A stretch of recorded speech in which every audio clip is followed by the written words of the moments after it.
Yoshi, you have a story. A Stor few. stories. You have Okay. you have an odyssey. Oh boy. So, for those of you wondering, uh, where I've been or what the hell I've been up to recently, because there was just a time where like I wasn't updating anything that I was doing, including like my life or anything. Well, technically not. But so, in early November, I got a job at Walmart. For about 4 years, I've been unemployed, and I finally got another job at the Walmart as a cashier. Now, I don't quite enjoy being a cashier. Not because it's a hard responsibility, it's really not. It's just that you have to deal with a lot of horse shit, and that's every job in retail, but cashier is the worst because if you do like one thing wrong, the whole world hates you, including the universe somehow. So I was a cashier, still technically am, and I would I was so like I was doing that and college at the same time. So I just had a lot of my time just going. It would just be I go to work and I'm angry, and I come home and I'm still angry. That's all I did for about 5 weeks. It was just me waking up and being mad at everything. So, give you an idea of how it was like. First day of training, they're supposed to put you on these monitors, like just have you do the stupid training in the fucking personnel office. The system was down, so instead of training me, they just kind of put me on the register and said, "Go." I'm just like, okay, fine, fuck it.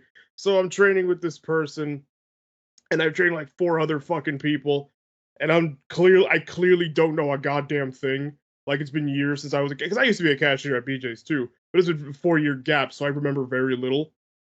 So it's pretty clear that I don't know anything, and they're looking at me like, "Did have you been trained?" And I'm like, "No, you right now are the training for me." So days have gone by, and I've encountered a whole bunch of normal. Like, no, I don't want to say normal people. Just interesting things. You know how people say it's the customers that are the worst thing. To me, it's the customer service managers, the CSMs. Because as a cashier, I'm actually pretty limited as to what I can do. I can like scan and undo stuff and such, but if it requires an action that it's like, ooh, the customer wants to use a fucking coupon in some certain way, or they need or they bring me an item, they're like, oh, this was $5 less over there. I can lower a price, but I can't do it to the point to where it's like if you bring a PS4 and you're like, oh, it was $200 less. Like if I try to input that, the machine's gonna be like, yeah, I can't do that. And when that happens, I have to call a CSM, and you do that by pushing the one of the light switches on your lane. So you push that and it starts flashing. Now the reason why I hate them is because they're never fucking there when you need them, and it takes them an absolute eternity to get to you. And then they just show up. What's the problem? Hey, can you do this thing that takes 5 seconds? And they put their stupid key and put in their little bullshit thing, and they just go, dee dee, there you go, and that's it. And they fucking walk off. That's that's stupid because we should all have our own keys just so we can just undo a thing. That it's I don't have to call you all the way from Wisconsin for you to get to me. So I've had some interesting people. One day I had a lady who wanted a Kit Kat, and after she bought one thing, she was like, "Hey, can I have that Kit Kat?" "Oh yeah, sure." So I scan it, 78 cents. She gives me 76 cents, and she starts walking away. And I tell her, excuse me, you haven't paid all the way. She turns around and she goes, yeah, that's fine. And she fucking leaves. And I'm just standing there with the fucking like 76 cents, like, did okay, no, you can't do that. You can't just give up on a transaction just because you're fucking lazy to give me a goddamn nickel. So what I did instead is I just let her steal the Kit Kat. And I didn't care because I'm coughing. And secondly, I didn't care because by that point I was already being dicked around by everyone else. I've had so many days because okay, when you want to leave, when you want to go home or you need a break or whatever, you have to wait for your cover to show up. Sometimes your cover takes a fucking eternity to show up, and sometimes they just won't fucking let you leave. I've tried to leave several times on my own, and then a CSM sees me, and then they're like, hey, no, wait, you gotta wait for your cover. So I turn my stupid light on, and I wait another 5 years. And of course, they do show up. But by that point, I'm already over my fucking time. One time I was standing there for an extra hour. They squeezed an extra hour out of me, out of work, just because they could. And then fucking the next day I showed up. I swear to God, I even took images of it because I fucking had an aneurysm the second I looked at it.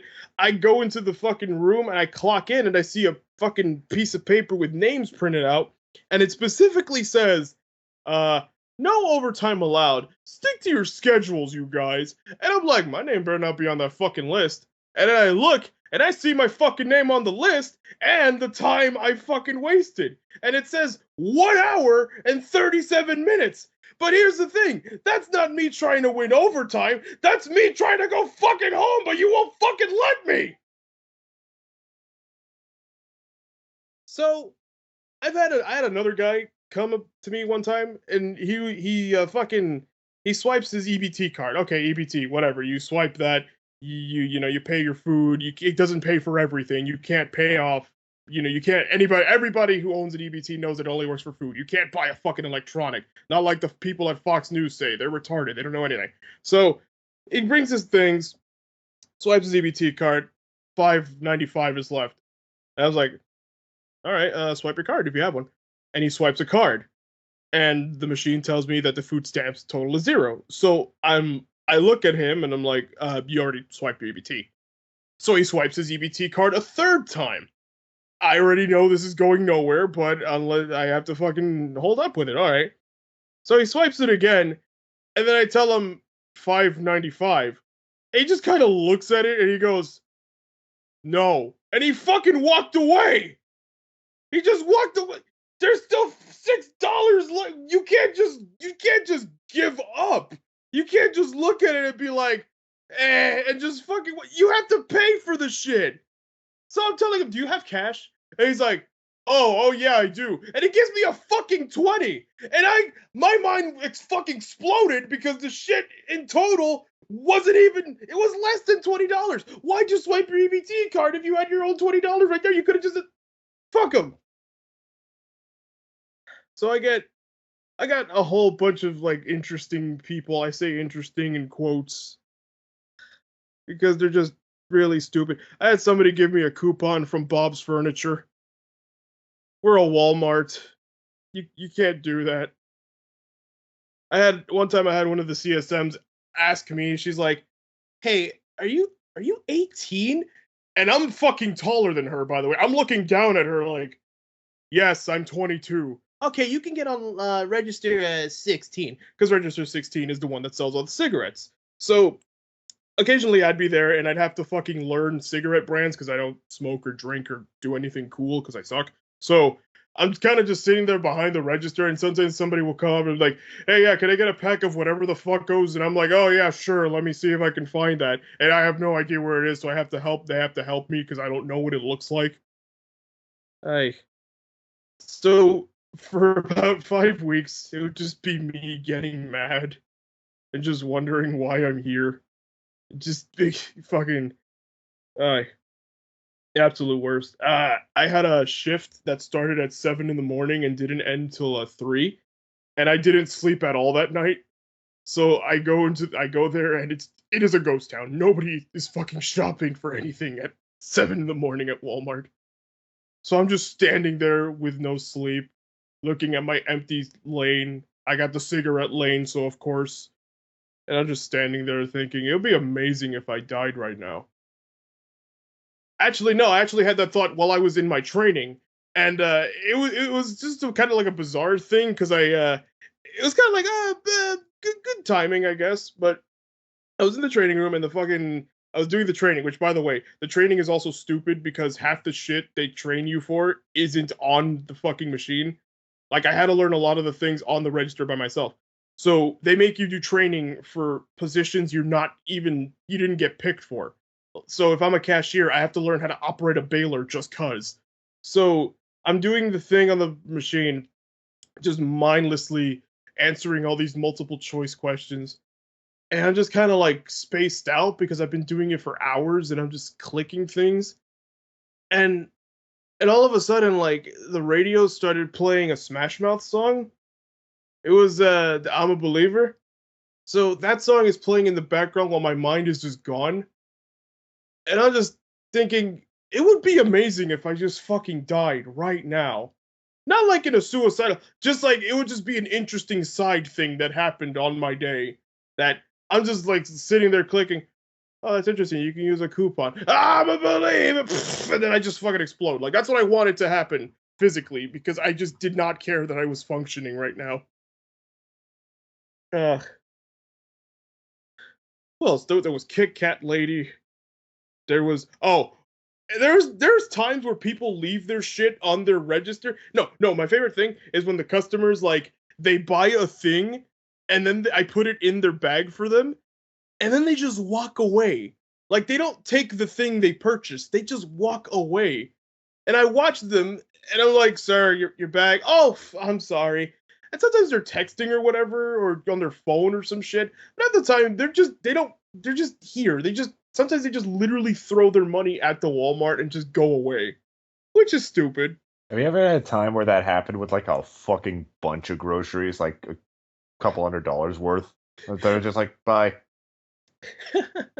No, but I do have a similar thing that happened to me with a sack of potatoes and another thing and another thing that happened when a lady had a pickup because we do you know how stores do in-store pickups, like you order a thing and you pick it up at the pickup place. Yeah. So this lady, she had a whole bunch of groceries and shit, and behind her she had another cart, and it was a cart with a big box, so like they had like a electronic or some shit. So it was already paid for. I scanned their shit, and then they leave, and I give them their stuff. Here's your receipt. All right, bye. So they start walking away, and I see this cart with a box there, and the lady behind them just kind of steps to the side and gives me her stuff, and I'm scanning it, and I'm just like, wait, isn't that their box? And I'm thinking, they didn't forget their box. That has to be like another box or some shit. And then I realized, oh my god, they totally forgot their pickup. So as soon as by the way, I've chased a lot of people. Like I've ran way more often than I thought I would while being a cashier. So I grab their cart and I try to find them in the parking lot. And just before they leave, I get in front of the car. I'm like, wait, you ding! You forgot your box. And they're like, oh, right, the one thing I came here for. You're the best. Gives me a high five and just fucking leaves. Like, great. I almost killed myself for no reason. So another time, a lady with family bought groceries, and on the turnstile, there's like 6 dispensers. Except if you're in an express lane, there's like 3 because you're just supposed to buy a couple shit, but like a little thing. But like sometimes people just buy a whole bunch of shit anyway because fuck them. So they bought a whole bunch of groceries, and sometimes when they're spinning, they forget that there's a thing there. So the lady doesn't notice her potatoes is there, and I don't either because I spun the thing a million times. They should go and see it. So I'm already focusing on the next person, and then I realized, shit, they're potatoes. So as soon as I checked the person out, I gave them the receipt. I was like, I'll be right back to the rest of the line, and I ran out of the store trying to find them. Thing was, it was raining a lot, pretty hard. So I ran out into the fucking ran out into the out in the open, and I'm just with there with a sack of someone else's potatoes, and I'm just like, I really hope they're still here. They're not there. So I go back in there soaking wet, contemplating everything that's happening to me so far. Like I have this look on my face that basically says I don't want to be here. And I'm dragging my feet to my register, and I just throw the potatoes on the ground. I sign back in my register because if you leave your register for a good while and there's no activity, then it just kind of goes into soft lock. So I go back, I sign back in, I turn to the customer completely soaking wet with this look on my face, and I'm like, "Hi, welcome to Walmart. How can I help you?" And I look at them dead in the face. And it was just kind of like that silent anger where you don't show it, but on the inside you are just boiling and drowning in anger and fury. And that's what it was like to be at Walmart every day.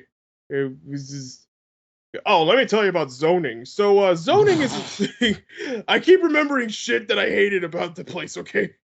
So, zoning is a thing that basically you do that so that way you can make your lane look presentable. Because, sometimes people come in and they leave bullshit all over the place. Like, because sometimes you'll get people who, like, come into your register and they're like, oh, yeah, I have the shampoo, but I don't want it anymore. And they hand it to you and you put it on the bottom. You go, after you're done with your, shift or your break or whatever, you just go to the customer service and you put it in the returns. So, they'll hand stuff to you, but sometimes people will just be inconsiderate and just like slam a fucking box of tampons in the candy, and I have to go there and pick it out. So sometimes you'll get a lane that's like perfectly clean, and other times you'll get a fucking pigsty. And so there would the first few days there would be times where I'm like fucking waiting for people, and CSM would see me and be like, "Hey, zone your lane," and I would be like, "Yeah, I already zoned it 300 times, and it's already fucking clean enough." Like there's nothing left. Basically, I learned that zoning is if it's already clean, basically busy work. Make yourself look like you're doing something when you're not. So there would just be days where I just pretend to like ooh, look at me, I'm totally interested in the M&Ms that aren't in the right spot. It got to the point at one day during the early days that I started knocking shit over so that way I could put it back, just so I can kill time because nobody was coming up to my register. Oh yeah, I worked on Black Friday too. So all of the fucking items were in plastic, and they didn't give me my ID badge nor my vest during my first few days. I had to ask for that because they forgot to give it to me, even though they want me to be out on the floor. So all the Black Friday items are in plastic and shit, and they have cops and a fireman. Just one fireman. I don't know why he's there. Like, no, there's no ambulance. There's one fireman and a few policemen. So, I'm like, hey, I don't have a vest, and they're like, oh, okay. So one of the fucking cart guys has like this ugly yellow, not even fucking tied together thing that doesn't even, it has the Walmart logo on the back, but it basically looks like a shitty bullseye. So they're just like, hey, can you give him his? And I'm like, don't give me the fat guy's yellow thing. They gave me the fat guy's yellow thing. All right, fine. So I have to wear this fucking thing. It looks like I'm wearing a sheet. And I'm tying it to myself. And as soon as I'm waiting for people to show up, we have like one of the CSMs like, all cashiers on your registers now. And I'm like, oh, they're getting ready. And I swear to God, the second the minute hand hit 6, like as soon as it was 6 o'clock, all you heard from electronics was, and I'm like, is fucking Godzilla in the Walmart? What happened? What's going on? No, it's people getting ready to get their fucking Black Friday stuff.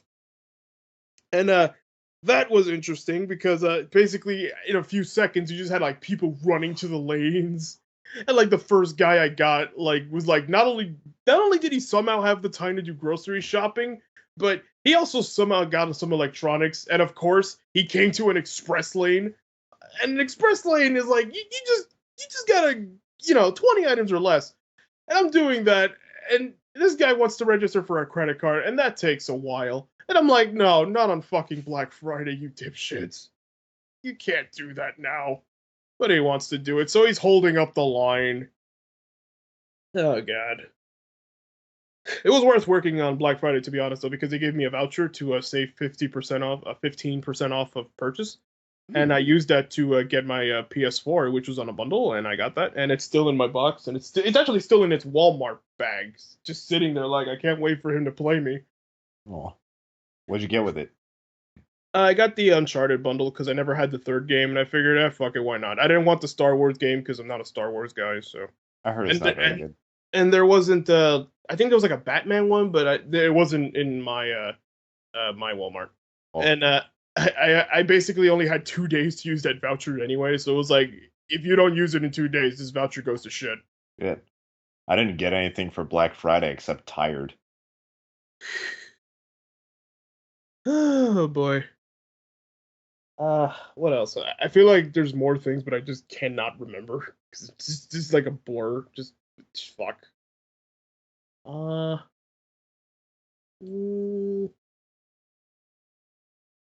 Oh, my favorite customers are the ones that they buy a whole bunch of shit, and I'm putting their stuff in the bags.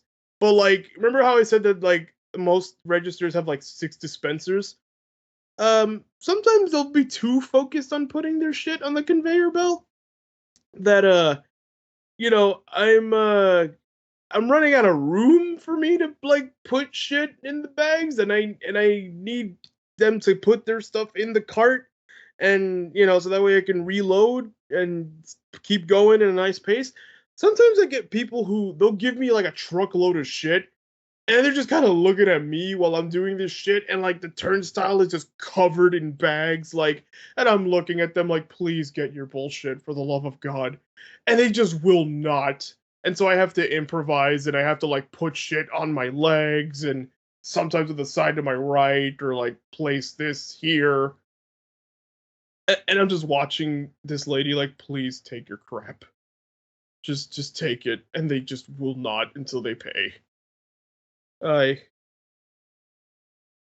But yeah, so well, the last thing that happened to me was they they basically they wanted me to meet the manager of the store, Tom. So they scheduled that while I was on my shift. By the way, they called me on the phone and they were like, "Hi, is this Rodimus?" "Yes, this is fucking. I spoke to you 5 minutes ago. This is him." They're like, "Yeah, okay. Can you schedule a time to meet the manager?" And I'm like, "Is it for anything bad?" First thing I said, because by that point I was already angry and I didn't care what authority figure I was talking to. So I was just like, "Is anything bad?" No, you're fine. So I meet up with Tom, and Tom's a nice guy.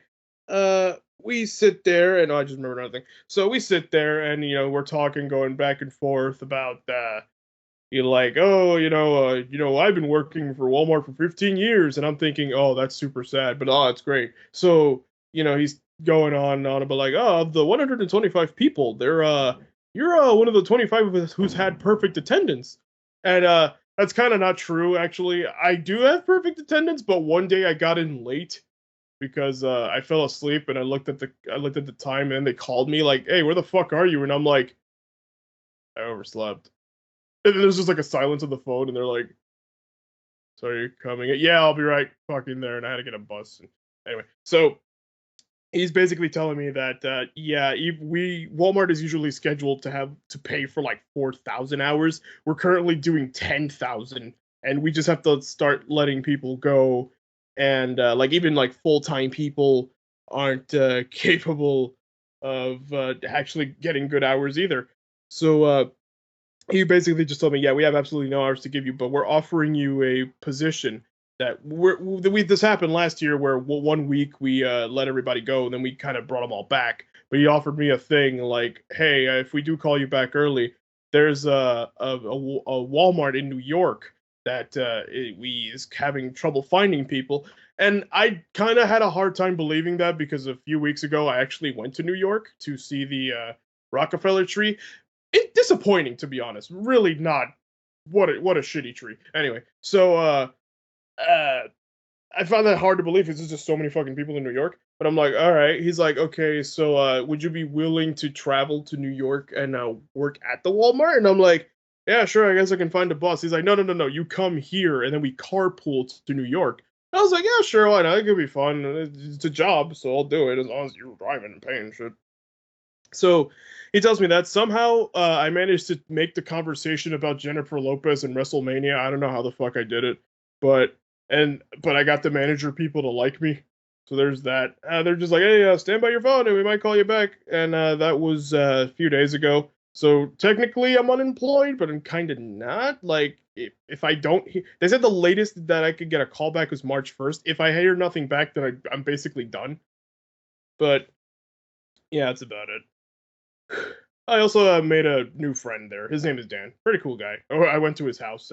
There's a whole story about me going to his brother's house and finding a dying girl, but that's another thing. Well, I don't see why not. Share it. All right, so It's the 6th anniversary. 26th anniversary. Let's We're here talk to about hang out and Yoshi's. talk. Let's listen to Yoshi's horrible fucking life at every goddamn angle. Look So, back for the first anniversary when you were still in high school to now. Well, you see, when I was 17, I had dreams of being a game developer, and that died. That the end. Okay, so I met Dan. Dan's a tall, super charismatic cashier. Everybody fucking loves him. I love him because he's fucking great and yada yada. So I met him. He's also one of the cashiers. I met him while we had our registers next to each other, and so he was just like, "Hey, do you play video games?" I'm like, "Yeah, sure." And he's like, "You heard of a game called Undertale?" And I looked at him, and I'm like, "I fucking love that game." And so he fucking hugged me, which was the first thing he did, and I was just like, okay, this is happening. So we got to talking, we started hanging out, and basically it turns out we have a whole bunch of shit in common. So yeah, we started chatting and stuff, and so we also got to talking just about Smash Brothers because we were talking about like, oh yeah, Cloud's in the game now, and me personally, whoopee, but we're talking, and so he's like, hey, after the shift, you want to go to my brother's house and play Smash real quick? And it's like 11 p.m. by this point, and I'm just like, well, I kind of gotta go to work and I mean go home. Yeah, let me. I don't know, Dan. I just finished my shift. I have to go back to work. No, but actually, I did have a shift like at 11 a.m. the next day, so I couldn't really stay out too long. But I'm like, well, if his brother's house is across the street, then yeah, sure, whatever. So we're walking and talking. We go up the hill. We cross the street. His house is literally across the street from the Walmart. So he's telling me, yeah, by the way, if there's some illegal activity that we kind of can't play, and I kind of looked at him like, Dan, what do you mean illegal activity? Like, is this the part where I die? Cause low blow, Dan. I thought we were fucking friends. I allowed you to be my friend, and you treat me this way. But no, uh, he knocks on the door. There's nothing. No noise. No, just nobody's coming. He knocks on the window. Nothing. And I'm like, and I jokingly, I'm like, hey, listen, we're gonna have to break in. And he's like, yeah, there's one of the windows that are loose. And I'm like, are we really breaking into a fucking house after I just finished my Walmart shift? So he didn't do that because one of the guys noticed, and he told me about his roommate, who's that guy.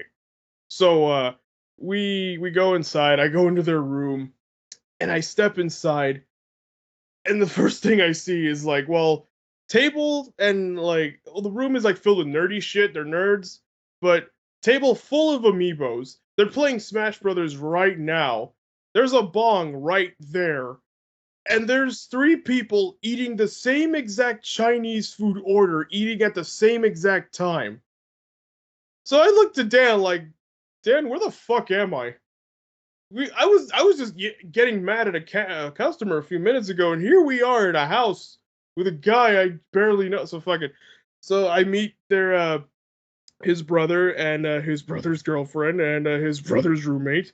They're they breathe oxygen, I guess. I wasn't there long enough to get much of a read on their personalities. So I have like a box of molten milk balls, and I just wanted to see if like, hey, is it really true if they get hungry? So I was like, hey, I got some molten milk balls. You guys want any? And they're like, nobody said anything. So I'm like, okay, I guess they're mine then. So me and Dan play. We're doing one-on-ones and shit. And they're passing a bong around too at the same time. I didn't take a hit because no. So and they also didn't offer me. So the girl takes the bong and she puffs it and she starts coughing her lungs out. And then, like, her boyfriend's fucking like, she wasn't ready. And he opens up a fucking window for her to, like, vomit in. And she totally doesn't go to the window. She instead chokes and leaves the room. And I'm, like, trying my best to keep a straight face and wonder what the fuck I'm doing right now. Because I'm trying to fight my friend who looks uncomfortable with the entire situation. And I'm like, So I'm fighting his character. He's pretty good at it too. I fucking lost both rounds, but one of the rounds I almost had it if I fucking timed my counter right. So we're playing, and in the other room, all you hear is like choking and just like horrible noises. And like the girl comes back, and her face is like in tears, and she's fucking, and she's like, I almost died. And then like the fucking roommate, he said some shit. I don't remember what it was, but then she like pointed a finger at him and started laughing. Great Point Break reference. And I'm like, how the fuck do you go from dying to laughing about a Point Break reference? It's a commercial. And then as soon as he's up, he's like, hey, Dan goes, hey, can I use your cell phone so that way I can call Nancy? And I'm like, why can't you use yours? Oh, I don't know. So now I'm in a house that I've never been in, filled with people I don't know, with my friend that I know a little bit better. And he wants to use my cell phone to call someone I've never fucking heard of. And I'm just like, all right, Dan, I'm just going to go along with whatever's happening with me right now. So he calls him up. And I guess Nancy's like his stepmom or whatever, because he's like, yeah, I'm at, what's his fuck's name? I didn't bother to learn it because I didn't care. I'm at Daniel's brother's name, and yeah, he's Daniel, and he's calling him Daniel's brother because I said that. So he's like, I'm calling Daniel, I'm at Daniel's brother's house, and yeah. So, and I'm just like, yeah, hey, I'm just gonna go, like, because it was a short walk. Like, the Walmart in my house is like a 15, 20-minute walk. He's like, are you sure you don't want to get a ride? I'm like, no, I'm good. I don't want to see if this girl actually, like, dies in front of my fucking eyes. So I leave, and we're just walking. And then, like, it kind of got to a moment where, it was, like, kind of serious. He's like, yeah, my brother used to be more of a leader. He used to be an ROTC. But ever since he got with his girlfriend, now he's just more of a follower, and he just does whatever she wants, and his roommate's even worse. And I'm just like, wow. So I almost beat you. Hey. Like, I'm trying to turn the shit light, because I don't know. Because literally, like, a few minutes ago, I was working at Walmart, and now I go to Dying Girl in fucking Chinese food room with Amiibos, and, ugh. So I'm like, hey, Dan, next time we hang out, come to my house, please. But let's not be in your brother's house ever again. And I'm like, I'll fucking beat you next time. And I haven't hung out with him since. Not that I don't want to. I have his phone number. I can call him up at any time, and we have seen each other after that. But it's just like, wow, this is like a fucking bullet train of insanity. And you weren't going to share it. Well, I mean, it was just more like, I feel like I talked enough. Like, I'm pretty sure people are tired of me rambling on forever. Yoshi, you know how much I talk, and nobody stops me. Well, that's all that's happened so far. Right now, I'm on a temporary hiatus of sorts with the Walmart, so right now I'm just here. And, yeah, also college is kind of on a standstill because of my winter session bullshit. And the college is closed until the 4th anyway, so until I get back there, I'm going to have to figure out what happened there and see if I can register for spring classes. But yeah, that's what it's like to live in Walmart, work for Walmart, and go to a brother's house with a guy, and wow. Wow. So I'm sorry to bring everything just to a screeching halt. Like, I know we were talking about frogs a while ago, and I'm like, yeah, so I saw a dying girl, and, man, Walmart sucks. This should have just been your entire Walmart story. I saw a dying girl, Walmart sucks. Well, hi, Wang. It's not that I don't know how to respond. It's just I've already heard the stories. You just gotta tell it for you guys, so you guys can share in the glory. I feel like if I did have a podcast, it would just be me talking about dumb shit every fucking day. That's all it is. It's just me talking about nothing, and people are like, "Oh, he's funny," and I'm like, "Oh, I'm not." You're continuously backing up my statement that I will only treat Walmart as a last resort if I can never find a job. Look, I mean, I have a feeling that my Walmart may just be slightly worse than the other ones, just cause by fate. You are in New Jersey, Passaic, New Jersey. Well, it's not the fact that it's in New Jersey. It's just that, like, Passaic, it's not the ghetto. Like, it's pretty average, but just the armpit. Just the sort of, like, we're not the projects. The projects is like, oh fuck, but like, sometimes people do break glass windows over here and they rob shit out of cars, and that happens a lot here. But it's not like it's not fucking some state where it's like, oh, you take the city, you take in like 2 steps and you get shot. Like that doesn't happen. But because I've been to other Walmarts and and also that Walmart isn't part of Passaic. Actually, it's actually in Garfield, which is on a highway. So well, not on a highway, on a whatchamacallit, a street route, whatever. So because I've been to other Walmarts in New Jersey and they've been like better looking, and they also have Subways in theirs, and mine doesn't have that in mine. All we have is a fucking, because it's a Walmart that's in a parking lot with other stores around it. So across the Walmart, there's a McDonald's, which I've unfortunately had to eat for lunch a lot. There's a Marshall's across the street. There's a cell phone shop. There's a couple other things to its right. And across the street from that is Daniel's brother's house and a pizzeria. For the longest time before knowing that was Daniel's brother's house, I've been going to the pizzeria, and it's pretty good fucking pizza. So now, but after that day, it's just like every time I walk past the house, I'm just like, I wonder if they're dead. Does their corpse remember me? like sometimes I actually want to knock on the door and be like, hey, want to play Smash Bros? Remember me? Guy who was here for 10 minutes.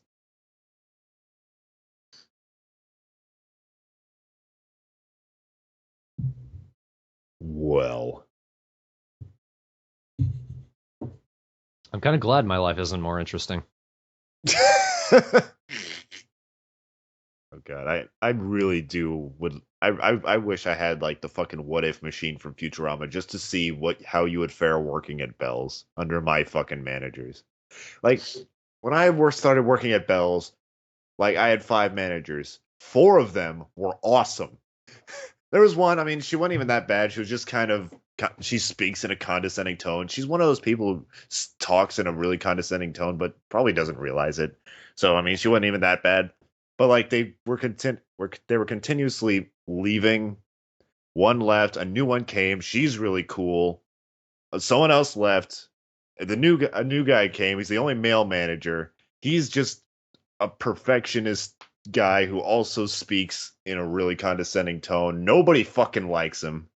Because he's always looking for something for you to do. Always. You are never done. And I guess that's his job, but at the same time, fuck him. And then somebody else left. They were just all finding better jobs in other places. And this new girl came who did not give a fuck. And that's why she was awesome. She and I just kind of talked about music for a while. She liked me a lot. I liked her a lot. This make it sound like I had a crush on her, but she was like 40 something. But she left like a few months after she was hired to go work at the new outlet mall that opened up that my dad kept on telling me to apply to, but I didn't. And then the person who replaced her, she's nice. I've hardly met her. And then somebody who I've been working with for years got promoted, and she's really cool. But the worst thing is that the head manager, who was the condescending one, left and was replaced with just the guy too, but an Asian girl. Like, she drives me fucking crazy because she's the exact same way, but she's a bit meaner about it and a bit more consistent. And she's like the tip-top boss, so nobody can challenge her on anything. And the one person that she gets along with is Mike, who is the perfectionist asshole from before. They are always together. Like if they both if one of them closes the store for the night, the other one is there. They're always talking. They're always together. I swear one day I'm going to open the fucking bathroom door and find them banging on it, okay? And they're just the dream team of death. I'm done. Oh man, I shipped the dream team of death. Mike X Lynn. Oh boy. Mike Ock. He's just... Everyone says Mike's gay, but I'm not sure if he actually is or if it's like one of those rumors that people try to make up for being funny, and I don't really want to ask him. I mean, I'd believe it, but I don't want to ask. And there's rumors spread every single fucking day at Bell's, so I mean, I don't know who to believe.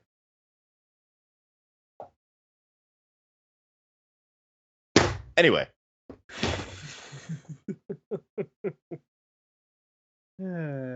Enough retail. Oh, retail. Let's talk about Undertale. Yeah. That's a good game. That's like the one game that all three of us have played this year. Yeah. Yeah, you guys want to move on to talking about our favorite games of the year? Yeah. But I still haven't finished Undertale, so no spoilers. That's fine. We talked a crap ton about it already, I think, on the podcast. Yeah, you're right. Yeah, I'll just keep my thing brief about it. It's good. Really good. I love the characters. I love the combat mechanics. I'm kind of with Yahtzee Crochet on it in that if you haven't played it, don't learn any more about it, just play it. Yeah. Because it's never going to live up to what everyone who's already played it is going to describe it to you. Because everyone who's played it loves it. Because it's a very good game. But for its characters and for the experience you have, and trying to relay that to another person who hasn't played it doesn't have the same effect, and it's very much something you need to experience for yourself. Absolutely. But if you like very funny writing and very funny, likable characters, and a game that you're going to remember once you've gotten through it, it's even if you think you wouldn't like it, you probably will. Basically, that's what I thought, because I'm not an RPG fan. But at the same time, I was looking at these characters and these jokes that people were telling, and I was like, yeah, this game looks interesting. The characters look fun. But at the same time, I was seeing it everywhere, and I was getting upset because I just didn't want to see it anymore. But then I finally played it while I was over at CJ's last month, and I'm just, one of these days, I'm going to fucking finish it. But every time I want to play it, it's like late at night when I'm already pretty tired, and right now I'm stuck on the Metaton fight, and I just don't want to fucking deal with his damn legs.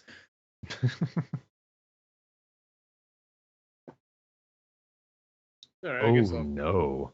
Yeah, go ahead. I guess I'll say my piece. So I know everybody's seeing the game everywhere, and everybody won't shut the fuck up and blah blah blah. I totally get the people who are like, yeah, it's cool, but they won't shut up. And it's like, I've seen it all the time. I hate it. So I get it. I totally understand that. And to be perfectly honest, when I first started playing it, I went in with the mentality that it's probably not that great. But I did enjoy the first two playthroughs I did. So for when I got the good ending, I kind of just sat back and felt, it's good, but it's not incredible. Like, yeah, the characters are cute and all, but I didn't really feel the fucking whole big fucking thing about it. Like, everyone was like, this is the fucking greatest game of all time. It changed my life. Like, because that sort of thing I've been immune to. And I also know a lot of people were making connections to Mother and Earthbound, and I really like the Mother series. So, and I definitely saw the influence. And the one thing I noticed was that everybody kept avoiding the Genocide run. And I was just like, well, I'm going to get all the endings anyway, because completionist. So I did that, but it turns out the first time I did it wrong. Like, I murdered everybody the wrong way, which is a stupid sentence to say. It doesn't make any sense. But there's like a way to trigger you doing genocide. And the way the game is like developed and the program, like, depending on what you do and who you kill and who you don't kill, gives you like a completely different set of dialogue options and shit. The game keeps track of all of that, which is awesome.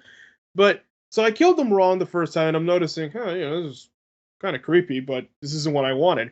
So I'm not going to spoil much about it, but it wasn't until I played the Genocide run and that I completed it that the game became complete for me. Like, that's when I realized, okay, this is a really good game. This is really fucking amazing. I get it. It's fantastic. I'm not gonna say it's the greatest RPG I've played. There's better. I do like it a lot. In fact, my favorite character is actually one of the characters you get in one of the endings. So, and it's mainly because it's tragic. So, yeah, there's a lot about Undertale that if you go in with the mentality that this is gonna suck, I'm not gonna like it, there's a good chance that you probably won't. But if you also go in with the mentality that this is gonna be the best fucking game ever, you're gonna be let down. Just if you are curious about the game, if you haven't seen any Let's Play or anything or whatever, and you're thinking about playing it, just play it. Just give it a shot. Not even like play. Just try it. Just go. And I know you can't. I know there's like a demo or whatever, but like you should just find a way to get the game and actually try it. Just don't pay attention to what anybody is saying. Just it's like how Thorne said. Like it's an experience. Give it a shot. If someone says it's a good game, don't trust them. If someone says it's a bad game, don't trust them. Yeah, just go in there and whatever you come out with that's you. If somebody says it's an alright game, they're wrong. Basically. No, just don't trust them. Just don't trust anyone. Just go in there with no expectations, and you'll be okay. And I'll also just say, since we're talking about it, even though I started out with it's not that good of a game, to all right, I like it a lot, I started an ass blog. Oh yeah, you did. Yeah. Are there any spoilers in it? That's like the only reason The I haven't listened to entire do not listen to a single audio post, Jacob. Okay, like I started it a little bit, but then I like stopped myself because I just wanted to. Okay, luckily the first audio post. Well, okay, actually, no, the first one did have a spoiler in it, but I didn't listen to all of it. I didn't hear any spoilers. Don't worry. Okay. So don't until you beat the game. Do not listen to that blog. Like all of the game, like every ending. Just the good ending. Okay, like the pacifist. Yeah, that I forgot the word. If you do that, then you can listen. But if you haven't, do not. Yoshi, can you post me the link in like just directly between you and me on Skype? I don't think I know about this blog. Sure, I've. It's not that I've been keeping it a secret. It's more like I've just been like doing it as a side thing for now. And I was gonna like be on the Dash and Twilight, be like, hey guys, here's this. I do it now. But yeah, here you go. Send it to you. Because another thing about it, it's that it's not a jokey blog. I'm doing different things with this one. It's not like Dash and Twilight where everything's balls to the wall and insane or flood repairs or anything like that. This is like I'm trying something new. And where the fuck is your name? Begins with T, followed by an H, then an O, then an R. Burn brain. All right, here you go. Thank you, Jacob. Oh, I have seen that a couple places. Okay. Nervous goat noises. A good first thing to see. All right, so what other games? I guess one of the only other games that more than one of us would have in common is Metal Gear Solid 5. That's up there. That's probably number 4 on my top 5. It's number 1 for me because, I mean, like, everybody's talking about games like Bloodborne and The Witcher 3. I haven't played them. Like, they're not on my... They're games I'd love to try, but they're not really on my radar. Weirdly enough, I got, like... There's not many places to rent games. There's just a Redbox. And I got 2 one-day free rentals for games on Redbox for Christmas. But Redbox just doesn't have Bloodborne. So I can't fucking get it. I don't know what that has nothing to do with Metal Gear Solid 5, but I guess that was my point into why Metal Gear Solid 5 is my favorite game of the year. Not that I don't fucking adore it and still play it a lot, even though I am long past the story and I'm just doing monotonous side missions that are still fun, but I just fucking love this game. You go first. I think it would have been higher for me if the story had panned out as well as I wanted it to. Started out really strong, but then you had this complaint earlier, in a previous podcast. You go into a mission, you're probably not prepared for it, no matter what you chose. There's going to be an attack helicopter. One of your objectives is probably going to be to take out that helicopter. You've just got to snipe a trank sniper. Yeah. But that only happened a couple times, to be fair. That happened every time for me. I found ways around it, I guess, because like it wasn't every time, but it was enough times for it to be kind of annoying, especially in like the one of the final missions. You know what the one I'm talking about. Yeah. But that one was the worst because it would not let you quit it. I tried to quit it to restart it to get some proper weapons. It wouldn't let me. So what I had to do was just restart the mission and then waste a whole bunch of money airdropping everything I needed. That fucking infuriated me. Well, other than that, like the gameplay is about as solid as it could be. There are very few Metal issues I Gear have with the Solid. controls. Yes. Yeah, God damn. There are very few issues I have with the controls. The only thing is like changing weapons while you're on the move is kind of tough, but I honestly can't think of a way that they would have fixed that. Um, I just love fucking around in the game. I love doing the monotonous, regular little side missions. Like capture this guy, like steal this guard, do that 50 times, and it's still fucking fun. And they recently added little challenges you can do, which is an awesome idea, but I already completed like 60% of them, like right when they implemented it. So I just got like 6 million GMP because I had completed all of those missions before. Basically, I never have to worry about money or resources ever again. But yeah, you're right. The story is the weakest in the entire franchise to me. Before I thought it was 2, even though I really like 2's story, it was a bit too fucking insane for me. Metal Gear Solid 5 is just underwhelming. Yeah, Chip Cheesem had a good point. There's no consequence to this game. It doesn't add anything to the world of Metal Gear Solid. It adds one thing, which I won't spoil, but at the same time, it's something that didn't really need to be added. It works, but it's not 100% necessary. It doesn't add anything that has any real effect. Yeah, I would be more mad about it if it didn't work out. Like if it just fucking ruins something, but I would be really upset. But I kept thinking of ways it could have ruined it, and it doesn't. It works perfectly fine. It's just not necessary. But at the same time, I kind of there's an element to the story that I do like. It's just that the game feels like what Diamond Dogs do like behind the scenes. Like there's not really a beginning and an end. It's just shit that like fucking I guess I could call it like Diamond Dogs chores because this is what they would do if there isn't a main plot to deal with. It's just, them doing odd jobs for people. And in a way like that works and most of the missions are still fun and varied enough. Plus the fact that I just love the freedom of the game, how there are so many different ways you could tackle one different mission. I watched the what's it called? The um punctuation, the British guy, slightly Zero offensive. punctuation. Zero punctuation. Yeah, I fucking forgot it. He was like, he saw that as a complaint, but I just love. There's just so many different ways you could do it. I think that's a really cool thing. Like fucking, oh, you want to do? I can't think of an example. It's cool, guys. Like just to do one mission. Yeah, to do one mission, there's a million different ways you could do it. And plus, like I say this in the video I'm making, if there's something you want to do, you can probably do it. Like you can open every door in the game that isn't boarded up. Like that's a minor thing to some people, but after playing so many like open world games where most of the doors are just like wallpaper, I just think that's pretty neat.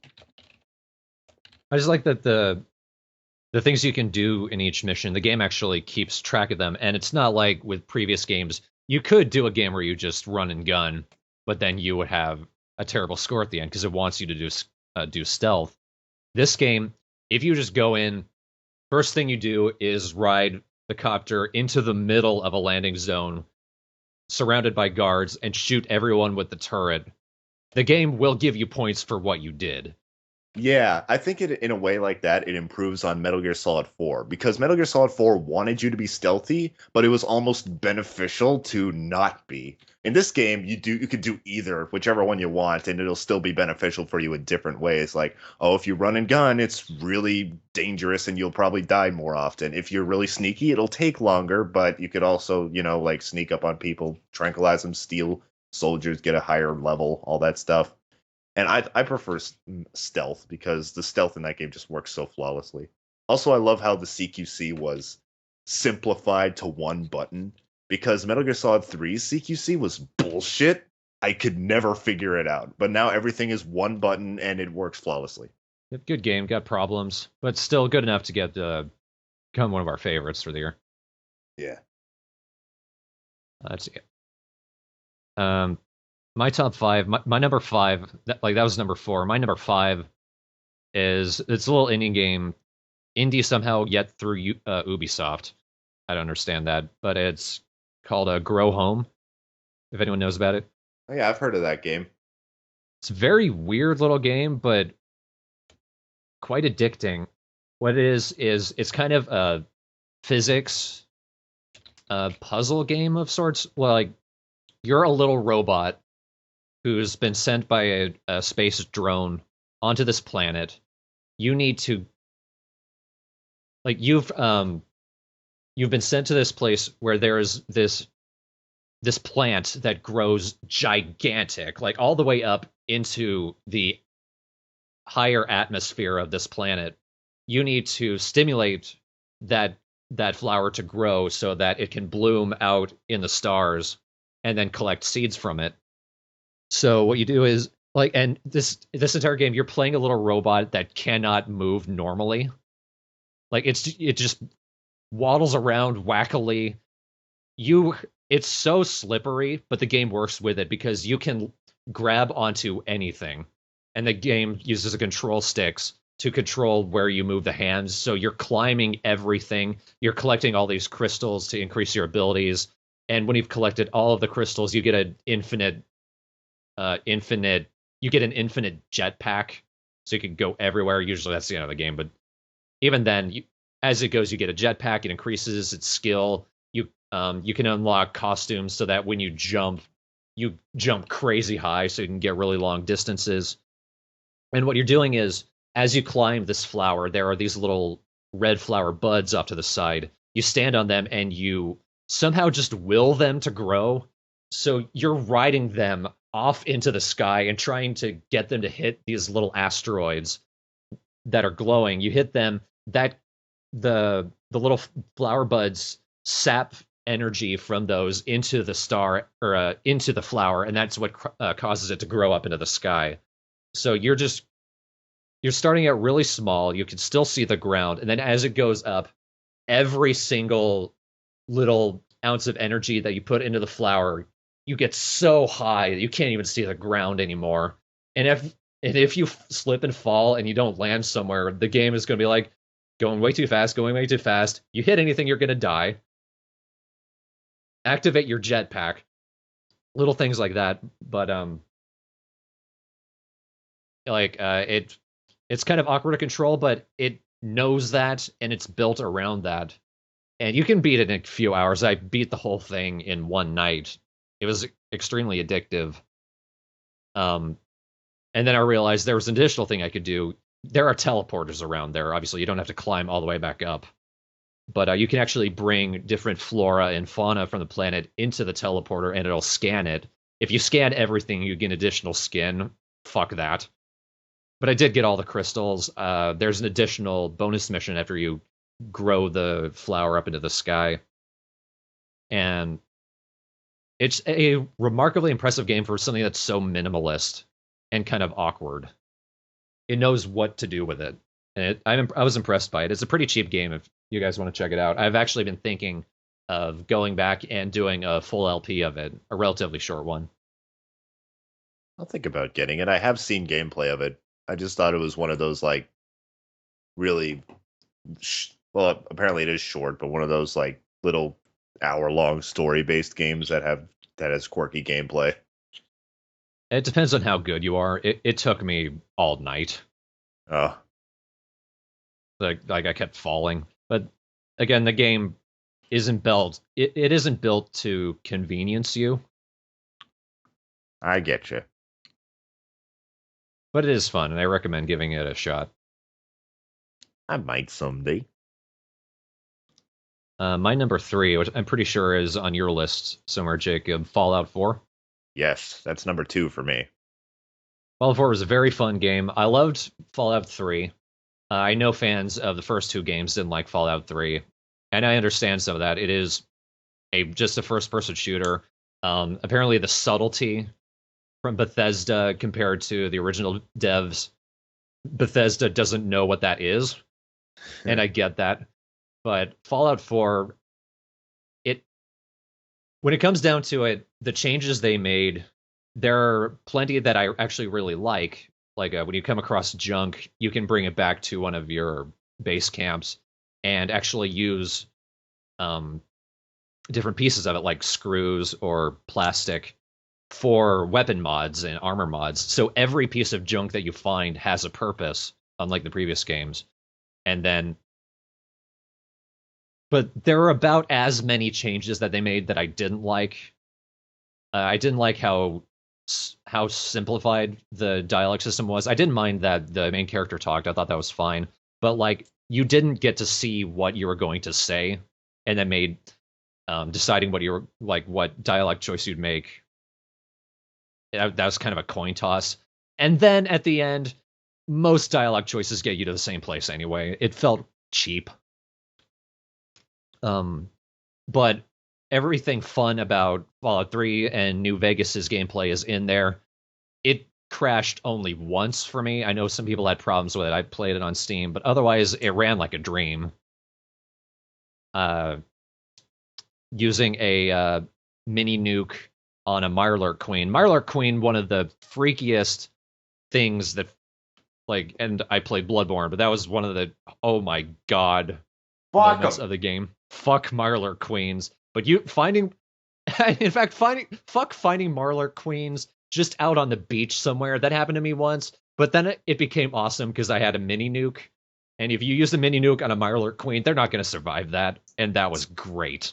Speaking of mini nukes, I haven't used one yet.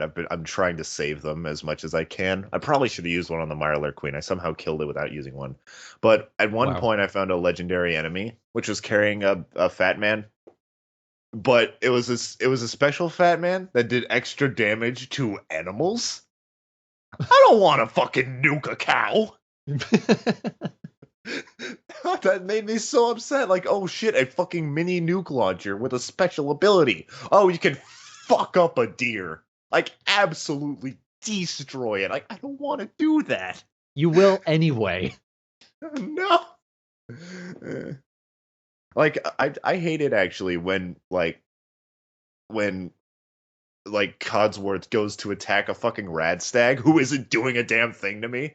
Like, it's like, oh, a deer, it's not attacking me at all. Let's just go. Codsworth's like, what ho?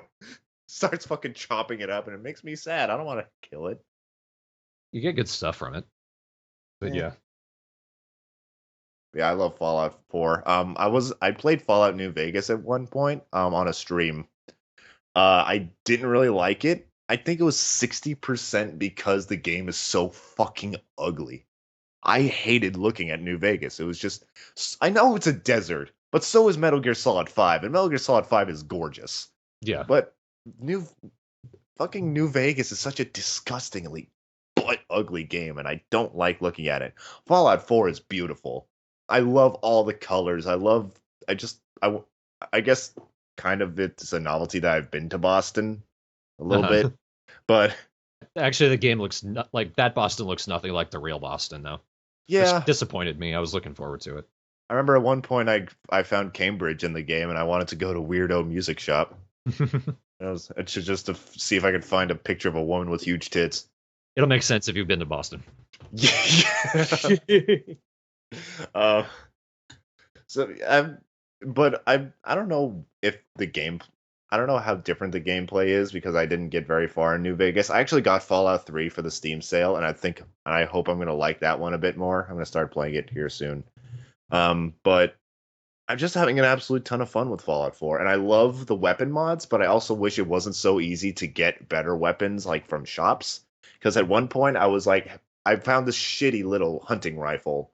I added a scope to it, made it a sniper rifle. I added a stock to it to make it a better sniper rifle. And holy shit, I'm going to make this gun the best damn gun I ever did see.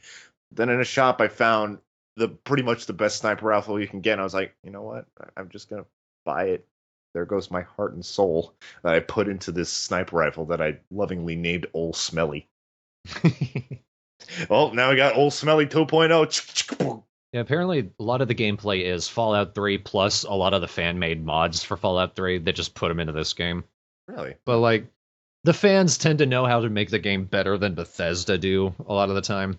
Bethesda, for the most part, they just seem to be taking their games and watering them down progressively every single game. Yeah. So adding stuff that the fans made that were good to this one, that's fine with me. I didn't really mind how they like watered down the dialogue, because I felt like when I was playing New Vegas, I spent like 2 minutes at a time just reading every dialogue piece I could get and then picking which one I want to say. And then like some of them was just like answering a question, and then I wanted to pick another one, and it just felt like it took too long, and I don't know. I didn't. Plus, I'm not really playing Fallout 4 much for the story. I'm playing it more for the experience. Neither's the player character. Well, yeah, yeah. There you go. I'm like, oh, I need to find my son, but at the same time, these Minutemen guys are pretty cool. I do love the Minutemen, though. Like, I don't even want to do anything for the Brotherhood of Steel. I think they're really shady. I don't know if that's just because I don't know a damn thing about Fallout, but I don't know. I don't trust them. Funnily enough, in Fallout 3, they were the good guys. Previously, they were shady. In this game, they're shady again. Yeah. Like, I saw this, after I beat this one mission, I saw this, I think it was the mission where you kill Kellogg. This blimp goes over, and I thought they were going to fucking destroy me. I was like... So did I. Oh, God. And fucking Nick was just like, well, this is happening today. Our mission is peaceful. You're the Brotherhood of Steel. I just like the Minutemen, because Preston Garvey's just a regular old nerd. Okay, moving on. We already talked about Undertale. That's my number 2 for this year. I know Travis. Undertale was his number 1. My number 1 was his number 2. But as much as I loved Undertale, this game is just so much more my thing. You guys know I love Dark Souls. Bloodborne is even better. Bloodborne is my number 1. Everything I liked about Dark Souls was taken up a notch, put in a new context, given tweaks to its combat. It's faster, it's a lot more intense. In Dark Souls, it's mainly you, a weapon, and a shield. It's you, your shield, and the enemy on the other side. In this game, it's only you and the enemy. You can only protect yourself with your own instincts. And it's very adrenaline pumping gameplay. Combine that with gothic horror meets Lovecraftian horror, and some of the most intense, nail-biting, frustrating, lose-your-mind shit battles in a game. It was the most intense, legit terrifying game I've ever played. I would not at all be interested in horror, but I loved how just freaked out this game made me. I do want to play it, but I don't want to buy it. I want to find a way to rent it or find it at a really cheap price, because I'm still not sure if it's really my thing. One of the things that I'm really hesitant about is I don't typically like balls hard games, because I don't like getting mad at games typically. I mean, there's some like levels in games where I'm getting mad as a joke, and that's fun, but there's other parts like that mission where I got so frustrated at Metal Gear Solid 5. I was like, this is not fun. I am angry. I'm not having fun. I want this to end. I'm sure that's not the case for Bloodborne, but I would rather not get really mad at a game, and I do get mad at games. Uh-huh.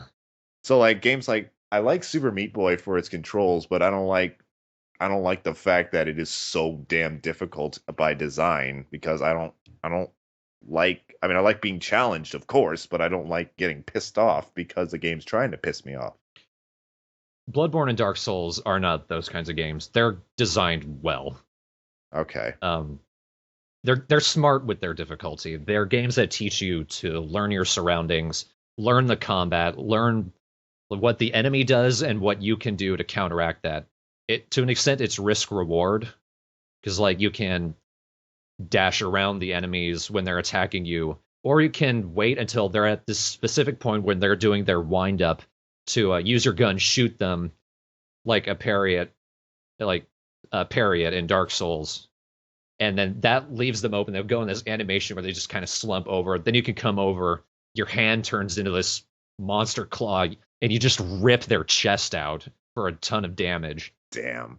Or you can take it slow, which is sometimes the best case, but the game gives you everything you need to fight every enemy you see. It might take a little bit of patience, but the difficulty, to an extent, you know what the game did to fuck you over or what you did to fuck yourself over. It's fair. Yeah, Mostly. I'm sure it's fair, but yeah. I do really want to play it though, because it does look pretty cool, and like when you get a game that's this fucking well reviewed, I mean, how can you not at least give it a shot? So if I could ever find a way to play without paying a lot of money for it, then I definitely will. If I were to rank all of the From Software Souls, Bloodborne games, at the bottom would be Dark Souls 2, because comparing that to Dark Souls, the original felt like a game that was developed by a guy who had a vision, who knew this world he wanted to make, this story he wanted to tell, what pieces of it to leave out to let the gamer kind of put things together. Apparently, Hidetaka Miyazaki, the director of the series and Bloodborne, he was inspired. The series has sort of vague storytelling, and apparently that was inspired to him by when he was really young, reading these fantasy novels and not understanding what most things were. So he had to fill that information in himself, and he's passing that on to the gamer, which I think is a very interesting way of storytelling. That's Dark Souls. That's an interesting world you put together, and you find yourself, like, the world is the main focus of it. In Dark Souls 2, it feels like a game that was made to make money. Literally, Sony, possibly From Software themselves, but one of the developers, it wouldn't have been Sony actually, but From Software were saying, we're bringing in some of the Elder Scrolls crowd with this one. It's like, you don't need to. Dark Souls was a hit on its own terms, and it was obviously made to be harder, not made to be better. The worlds aren't nearly as interesting. Dark Souls was a game made with a vision. Like, Dark Souls was a game made by a person. Dark Souls 2 was a game made by a company. I get you. So that's why Dark Souls 2 is at my bottom. Number 3 would be Demon Souls, just because Dark Souls improved on it so much well, but even Demon Souls was a game made with a vision, and even though there are things that were improved by it, it still holds up in its own capacity. And Dark Souls would be my number 2, just because everything about it is Demon Souls, but better. It's such an interesting world. Very fun gameplay. Difficult, yes, but you learn to use it very well. You learn to do a lot of things. There's a lot to discover in this world. And Bloodborne takes that and ups it even better. That's why it's my number 1, both for the year and for the series. Also, the soundtrack is the best they've done so far.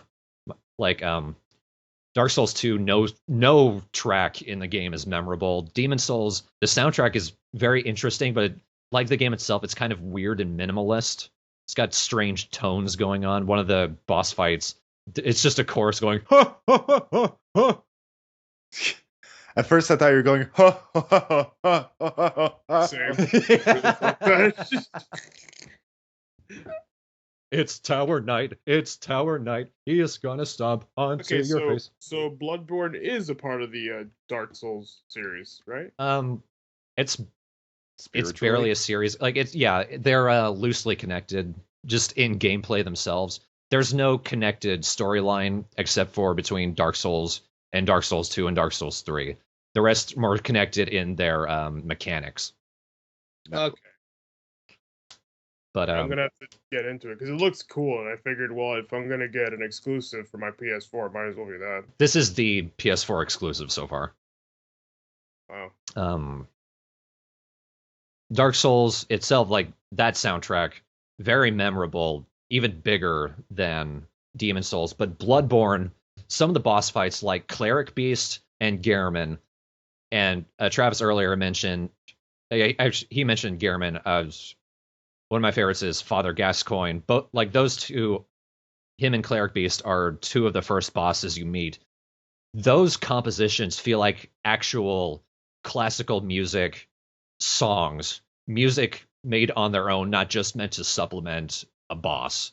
Like the soundtrack feels like real classical music, but big, terrifying, gothic, these choruses just ringing out, the music building. There's this huge tension. Everything about it is incredible. Some of the bosses suck, but what are you gonna do? Mm. So yeah, buy Bloodborne if you can. Yeah. Yeah, I'll probably look into it. It's just that, like, I just have so many fucking games.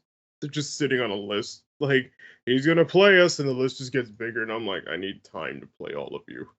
One game that's this number 4 for me, since we already talked about numbers 1 through 3 for mine, is something Yoshi and I could talk about. Splatoon. Splatoon. There's not as much to talk about this one. It's just a really fucking fun game. Yeah, it's great to play with your friends. It's great to beat up your girlfriend in repeatedly, like I do. In a video game. Don't actually do that, people. my friends, do not beat up your girlfriend. You don't deserve her if you do that. Anyway, so Splatoon's great. It's fun. Kill your friends. If you're not interested in it, that was a really. He's like, I was waiting for the rest of that sentence. You're not interested in it. Fuck you. Just fuck you in your fuck face. No. If you're not interested in it, then I think it's definitely worth a try, because before like the demo came out, I did not give a damn shit about Splatoon. I think that's the first time I've ever said damn shit. I was just like, oh, well, this is a free demo for a game that's online. Sure, I'll give it a shot. I like after an hour, I didn't want to stop. I was like, holy shit, I want to keep playing this game. It was a ton of fun, but then I was still like, do I want to spend $60 on it? And then I spent $60 on it, and I don't regret it, because I'm still enjoying it. I just played it the other day, and they're still adding content through next month. And it's a fun game to bring out every once in a while.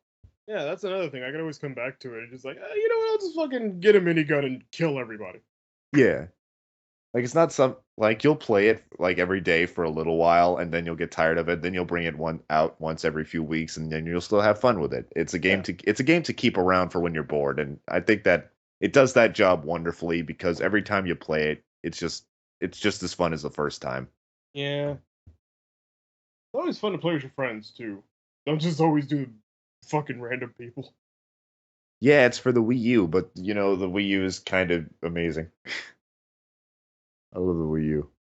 I still don't regret buying it. It's a good system. Nintendo just kind of botched the launch. Yeah. It's a decent system. It's just all the games are by Nintendo and no one else. I don't think that's a bad thing, because all the games made by Nintendo are pretty damn great. Yeah, but that just means that there's a lot of gaps in the time where you just have a box just sitting there. Yeah, that's fair. I guess I bought mine when all the games were out, so I was like, bam, Super Smash Brothers, bam, Splatoon, bam, Bayonetta 2, bam, Mario 3D World, bam, all these fucking games that I can play right now. So I guess I bought it at a good time. Yeah, you bought it at a good time. I got it when it came out. So it was just like, all right. Well, not actually when it came out. It was like, oh, I got the HD Wind Waker bundle. A game I already own. Well, booty, you're in luck. Many games don't require a TV. Splatoon does, though, so. I saw a screen cap of somebody playing their Wii U at an airport, and I'm like, why didn't I think of this? They just plug it into an outlet, and they just play it on the game panel. It's like, this is fucking genius. I haven't played Wonderful 101. I haven't been convinced to buy it. It looks fun with a terrible story. Really? To me, from what I remember, it's like Pikmin, but not. It's more like it's a Platinum Games style action. Would you say beat 'em up? I don't know. It's like Bayonetta and Beautiful Joe, like those games, but it's styled with up to 100 people all combined together into like a giant fist, a giant sword, giant gun, things like that. It's so goofy. What's platinum? Yeah. Speaking of Platinum Bayonetta, games. isn't that fucking great that she's in Smash? Yeah. And I really have to play the second game because I played the first one and I'm like, now I'm ready for 2, and then I totally didn't start 2. 2 is a lot of the same, but it's also just better in a lot of ways. It's not as fucking hard because Bayonetta 1, I thought that game was really fucking hard, and I got like every single mission I got a stone statue except for like 3, and then when it comes to Bayonetta 2, I got like silver in all of them but 3. So Yeah, it's pretty hard, but I like. yeah, I love Bayonetta 1 and I love Bayonetta 2. And I just like Bayonetta. the world, and I just like the character just flying around and kicking the shit out of everything. Yeah. Bayonetta 2's story is also a bit more comprehensible. Bayonetta 1 is like, what the fuck is... I did not know what was going on for 90%. No, I understood it pretty well. It wasn't that difficult. And my number 5 game would be Super Mario Maker. Do you have that, Yoshi? No, I do not, but I do want it. Yes, it's so fun. I haven't had much motivation to make levels, but when I have made levels, it's just been a blast. It's been so easy to make. The thing is, if you give me that game, I'm gonna make the worst levels.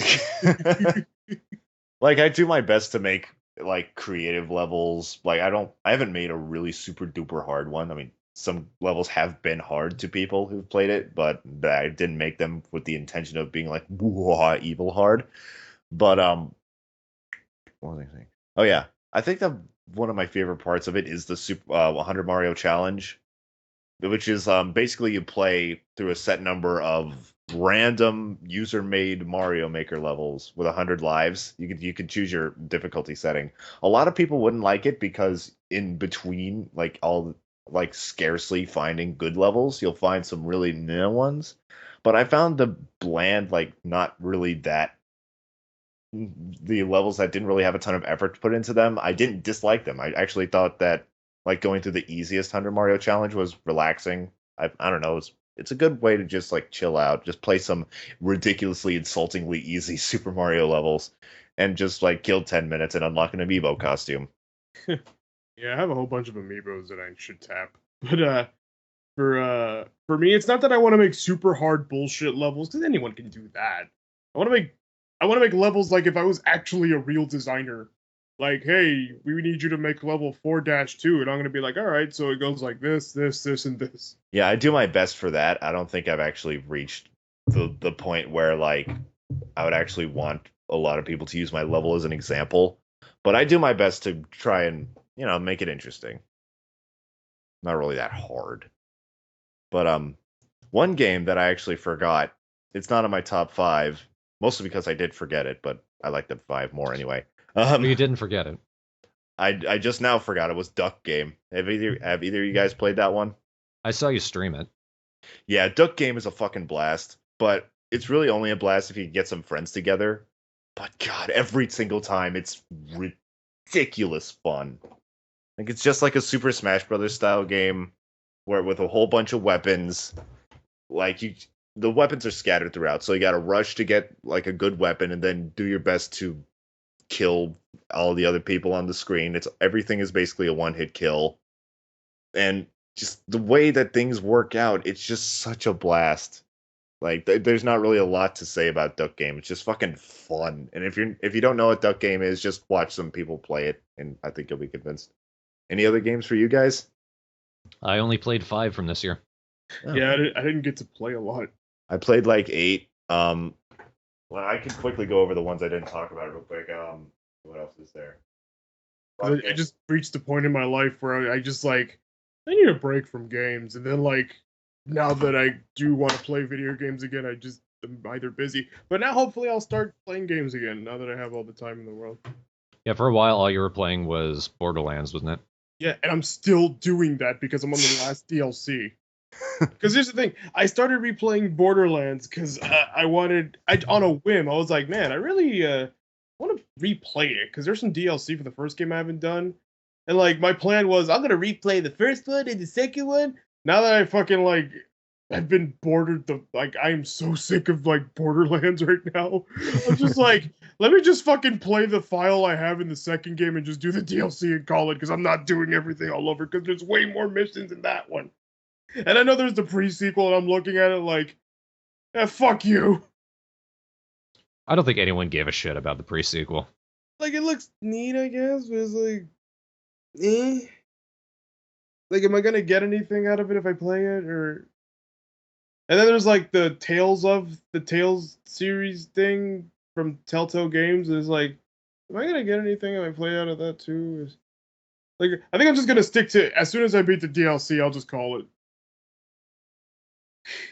Cause fucking, I didn't know that Mad Moxie's bullshit DLC was just there was no story. I didn't know that.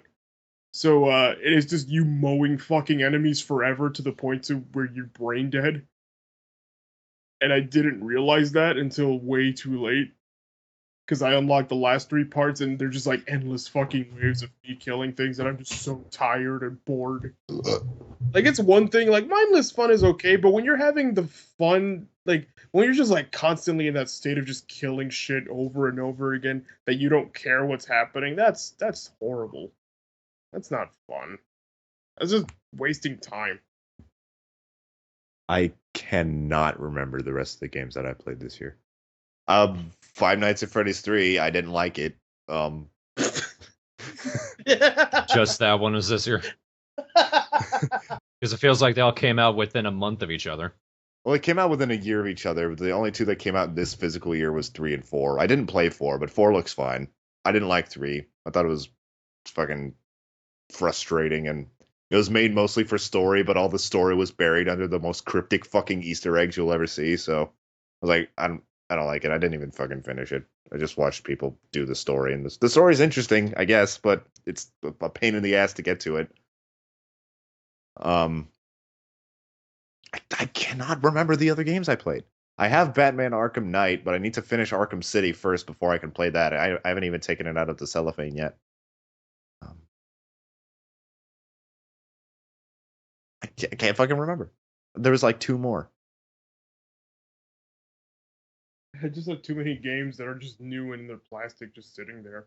I also did the thing where I started playing the game and I stopped, and now they're just like, what the fuck? I gotta restart it.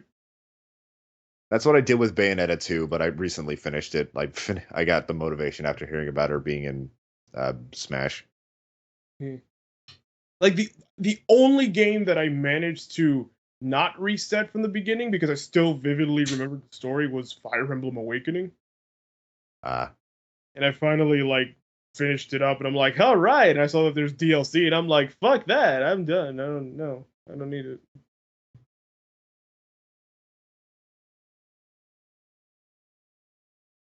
I had because you can customize, because Robin's the main character that you can customize him to be whatever. I had the entire series going as a Spitfire. She married Crom and gave birth to Lucina. Jesus. Yeah, I can't think of like any. It's hard to talk about the games when you haven't fucking played them. Well, what about movies from this year? Any movies you guys like?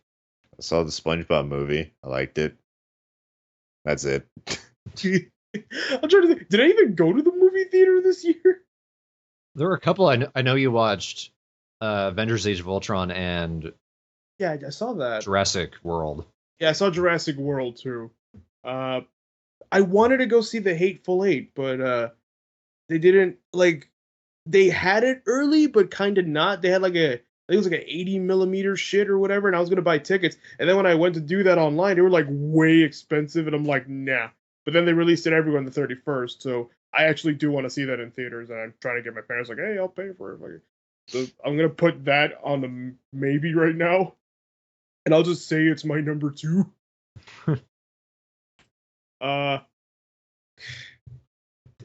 Did I go to the theater a lot? No, I don't think I did. Because there were some movies like at the end of the year that I did want. I did want to see Creed. I did want to see how they were going to do Rocky. Continuing Rocky. I want to see Hateful Eight. Wanted to see Inside Out. Didn't see it. Good Dinosaur. Didn't give a fuck. Neither did Pixar, from what I hear. Neither did the world, apparently. There was a few that I wanted to see, but I'll just pick like the cheapy answers. Like I'll just say, yeah, sure, why not Avengers 2? I mean, I like Jurassic World as well, because I don't know if it's just me, but or I don't know if like people maybe people are allowed to like movies for different reasons, but am I the only one who thinks who the fuck watches Jurassic Park for the humans? For the human who actually cares what the human characters do? Exactly. See, the silence says it all. You watch Jurassic Park so you can see the dinosaurs do dinosaur shit. That's how I saw it. And so I was like, oh, Chris Pratt's on a motorcycle. I love him. Let's see the dinosaurs do dinosaur shit. And they did that, and I got what I wanted. So I really don't get all the people are like, it's not as good as the last time the dinosaurs ate the shit out of the humans. Yeah, I don't watch many movies, so I saw the SpongeBob movie when my friend came and visited, and I liked it. It was better than I expected it to be. I don't really have much else to say about it. I saw a couple from this year. I did see Avengers: Age of Ultron. I went into it after seeing Doug Walker and Rob Walker talk about it, and they said it's basically on the same level as the first Avengers, and I love the first Avengers. So I ended up liking it a lot. I know people are like, Ultron, there's not that much to him. I loved him anytime he was on screen, but I think just because he was voiced by James Spader, and Spader just owns that voice. Yeah. Everything he does is so interesting. And when he has moments of like just lapses of logic or conscience, they're hilarious. There's a scene where he forgets what the word children is, and it's great because it's right in the middle of this dramatic speech. I love the way he moved. Like, I know people are like, oh, Loki was better, but I'm like, he's a fucking robot. Do you honestly expect more? And I knew they were like, basing it off an old comic book, so I'm like, of course he's gonna be a take over the world robot. Yeah, it's a very dated story. I understood that. So yeah, I totally understood. Like, I just wanted to see the Avengers do Avengers shit. Like, that's how it is for me when I watch any movie, and I'm like, hey, it's about that guy. Okay, I want to see him do the thing he does. And this, to an extent, I think it did better than the first Avengers, because in that one they were still coming together, but in this one they are together and they're doing stuff together. Yeah, I like that we actually got to know Hawkeye. Yeah. I know people are like, oh, the romance is stupid. I thought it was alright. I didn't care for it, but it was alright. Oh, between Black Widow and Hulk. Yeah, that did come out of nowhere. But it's like, okay, I'm going with it. Yeah, I just ran with it. I didn't think it fucking destroyed the movie like people were going on. Like, the only problem with it was that they didn't build up to it at all. It just happens in this movie. Yeah, it was just like, hey, we're at a bar. I like you now. Okay. And like, the whole time I'm watching it, I'm just thinking, man, Guardians of the Galaxy 2 is going to be fucking awesome. That's all I kept thinking. Like, that's all I'm thinking every time I watch a new Marvel movie. Yeah, this is great. Can we go back to the Guardians? They were great. And then like, at the end with the fucking teaser with Thanos, he's like, now it's time for me to do something. He's not Finally. Yeah, and I'm gonna put on a glove. That's it. I did something. Yeah, he did it. It doesn't have the stones on it. He just, I put on the glove. I'm hoping at the end of the next movie, I put on a shoe. The Infinity Shoe. Yeah, I put on the other shoe. Like, it's just, every movie's just him getting dressed and going to fucking, getting ready for fucking Infinity War. I'm looking forward to Civil War, though. Yeah, Civil War looks pretty good. It's like, I was interested only because I like the Marvel MCU, so I'm just following it and I'm interested in seeing where it goes. But then I found out Ant-Man was going to be in it, and then I was even more interested. I have to see Ant-Man. I haven't seen it yet. Ant-Man was the only movie I saw in theaters. I saw it when I was up in Canada with Olivia. We went to the theater on a date, and I ended up liking it a lot more than I thought I would. I knew the jokes about Ant-Man, how nobody gives a shit about him, they've all been made. The people doing the promotion for the movie knew about it. They understood it. But then they got down into the movie. It's like, no, there's actually a story behind this character. There's multiple Ant-Men. There's things we can do with it. There's a lot of imagination we can do. He can shrink. He can, Ant-Man as a concept, it only sounds stupid if you just say Ant-Man. It actually sounds kind of awesome if you think about what ants can actually do. They're super fucking tiny, but they can carry crazy amounts of weight compared to their size. Ant-Man, he can actually like psychically control ants, make them do anything what I want. Think about how many fucking ants there are in the world. And they make that joke in the movie, and they do a lot with it. And he can shrink down into super small size, but he still has the same mass. So like one punch of his real little tiny fist, if he does it too hard, it's like being hit with a bullet. That's pretty cool, and they do a lot with the effects. Something I thought was pretty cool is actually Doug and Rob Walker mentioned this as well. The effects don't look super realistic. They look kind of cartoonish and strange, but that works. And in fact, I think a lot of the MCU films, they're films where CG is necessary, and I think they actually work with the imagination that CG allows, especially since I think it was Industrial Light and Magic, at least for Avengers, and they're like masters of it. And Ant-Man, everything about it works. It looks super cool. The only downside with it,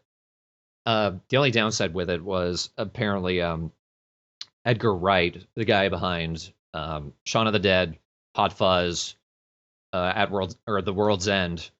He was originally going to direct it. Marvel pissed him off, and he left. And you can tell the script didn't go nearly as far with the jokes, or at least the punchlines of them, as I think if Edgar had stayed on, they could have. It feels like sort of just something was left behind. But then at the same time, you get very likable characters doing admittedly not very creative premise. It's Iron Man again, but within that premise, they do a lot, and it's one of my favorites of the year when it comes down to it. Granted, I haven't seen many, but still, I liked it a lot, and I recommend it. All right, because people did see it and they did like it a lot, so I was like, that was surprising to me. I just thought, fucking, because he's basically the Aquaman of Marvel, so, Yeah. but people make fun of Aquaman, but he could do a whole lot of crazy cool shit. No one makes fun of him anymore. But it's just like I always thought, like, is the movie just gonna be like him being like, it looks like I'm gonna have to shrink my way out of this or some shit like that. That's all he does for like 2 hours. No, they use the imagination that the concept allows. It's a very entertaining movie. I liked it a lot. I'll give it a shot. I just want the fucking Guardians again. God damn it. I just love them. Yeah, that's probably my favorite of the MCU so far. I did catch up on the Netflix series though, but Yeah, they had the animated show. no, the Netflix, like Daredevil, Jessica Jones. Oh, those. How are those? Those are both really good. Like they're TV MA, and they run with it. One of the episodes in Daredevil has Kingpin smash a guy's head in with a car door until he gets decapitated, and you see the body. That TVMA. And yeah, this is the same universe as Avengers and all that, but yeah, it's brutal, but they're both really good. They go into dark places and own it. Especially Daredevil. The only thing I know about Jessica Jones is that it stars Jane from Breaking Bad. Yep, and she's good in it too. I'm sure. She was great in Breaking Bad. I think the only other movie from this year I saw that I loved, is probably my favorite of the year. I would need to go back, rewatch, and confirm it, but when I was watching it, I was like, this is fucking amazing. Mad Max Fury Road. Oh yeah, I heard a lot of good things about that too. Pretty much all of them are true.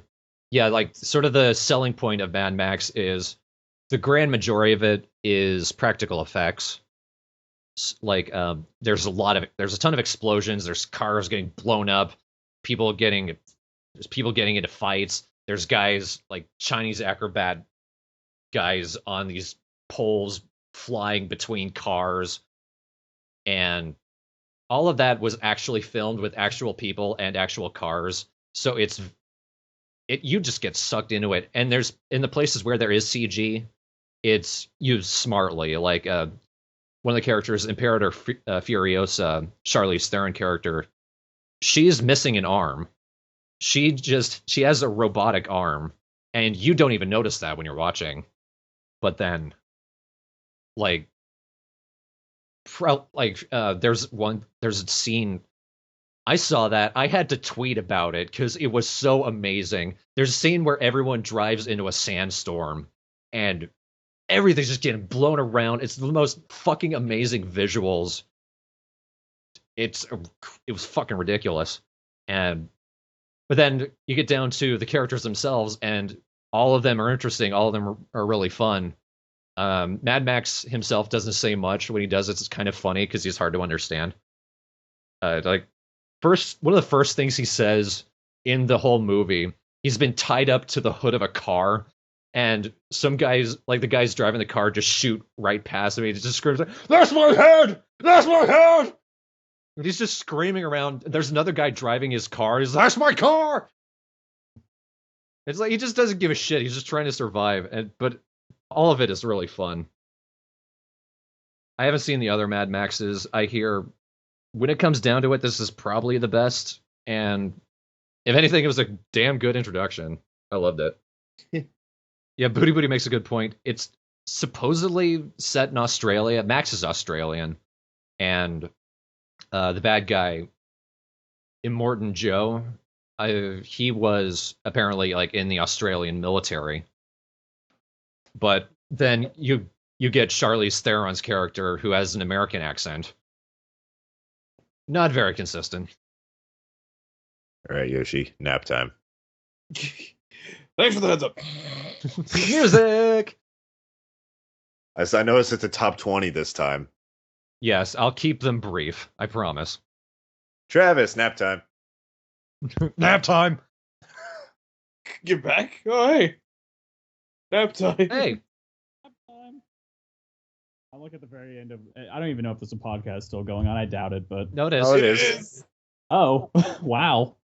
Hi guys. So before we do the music thing, let's catch up with you. Yeah, you have favorite games of the year? Let's hear your games and movies and stuff. I know two of them because we share them. I'm gonna have to because I didn't spend a lot of the years buying some of the A+ titles really. One of them, which I'm pretty sure you spent a lot of time talking about, was Bloodborne.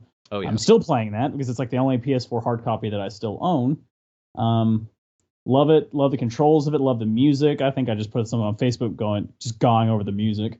Oh yeah. I mentioned it's got to be the best soundtrack in the series so far. And what I really love is how the boss themes feel like actual songs, like not just themes to a boss.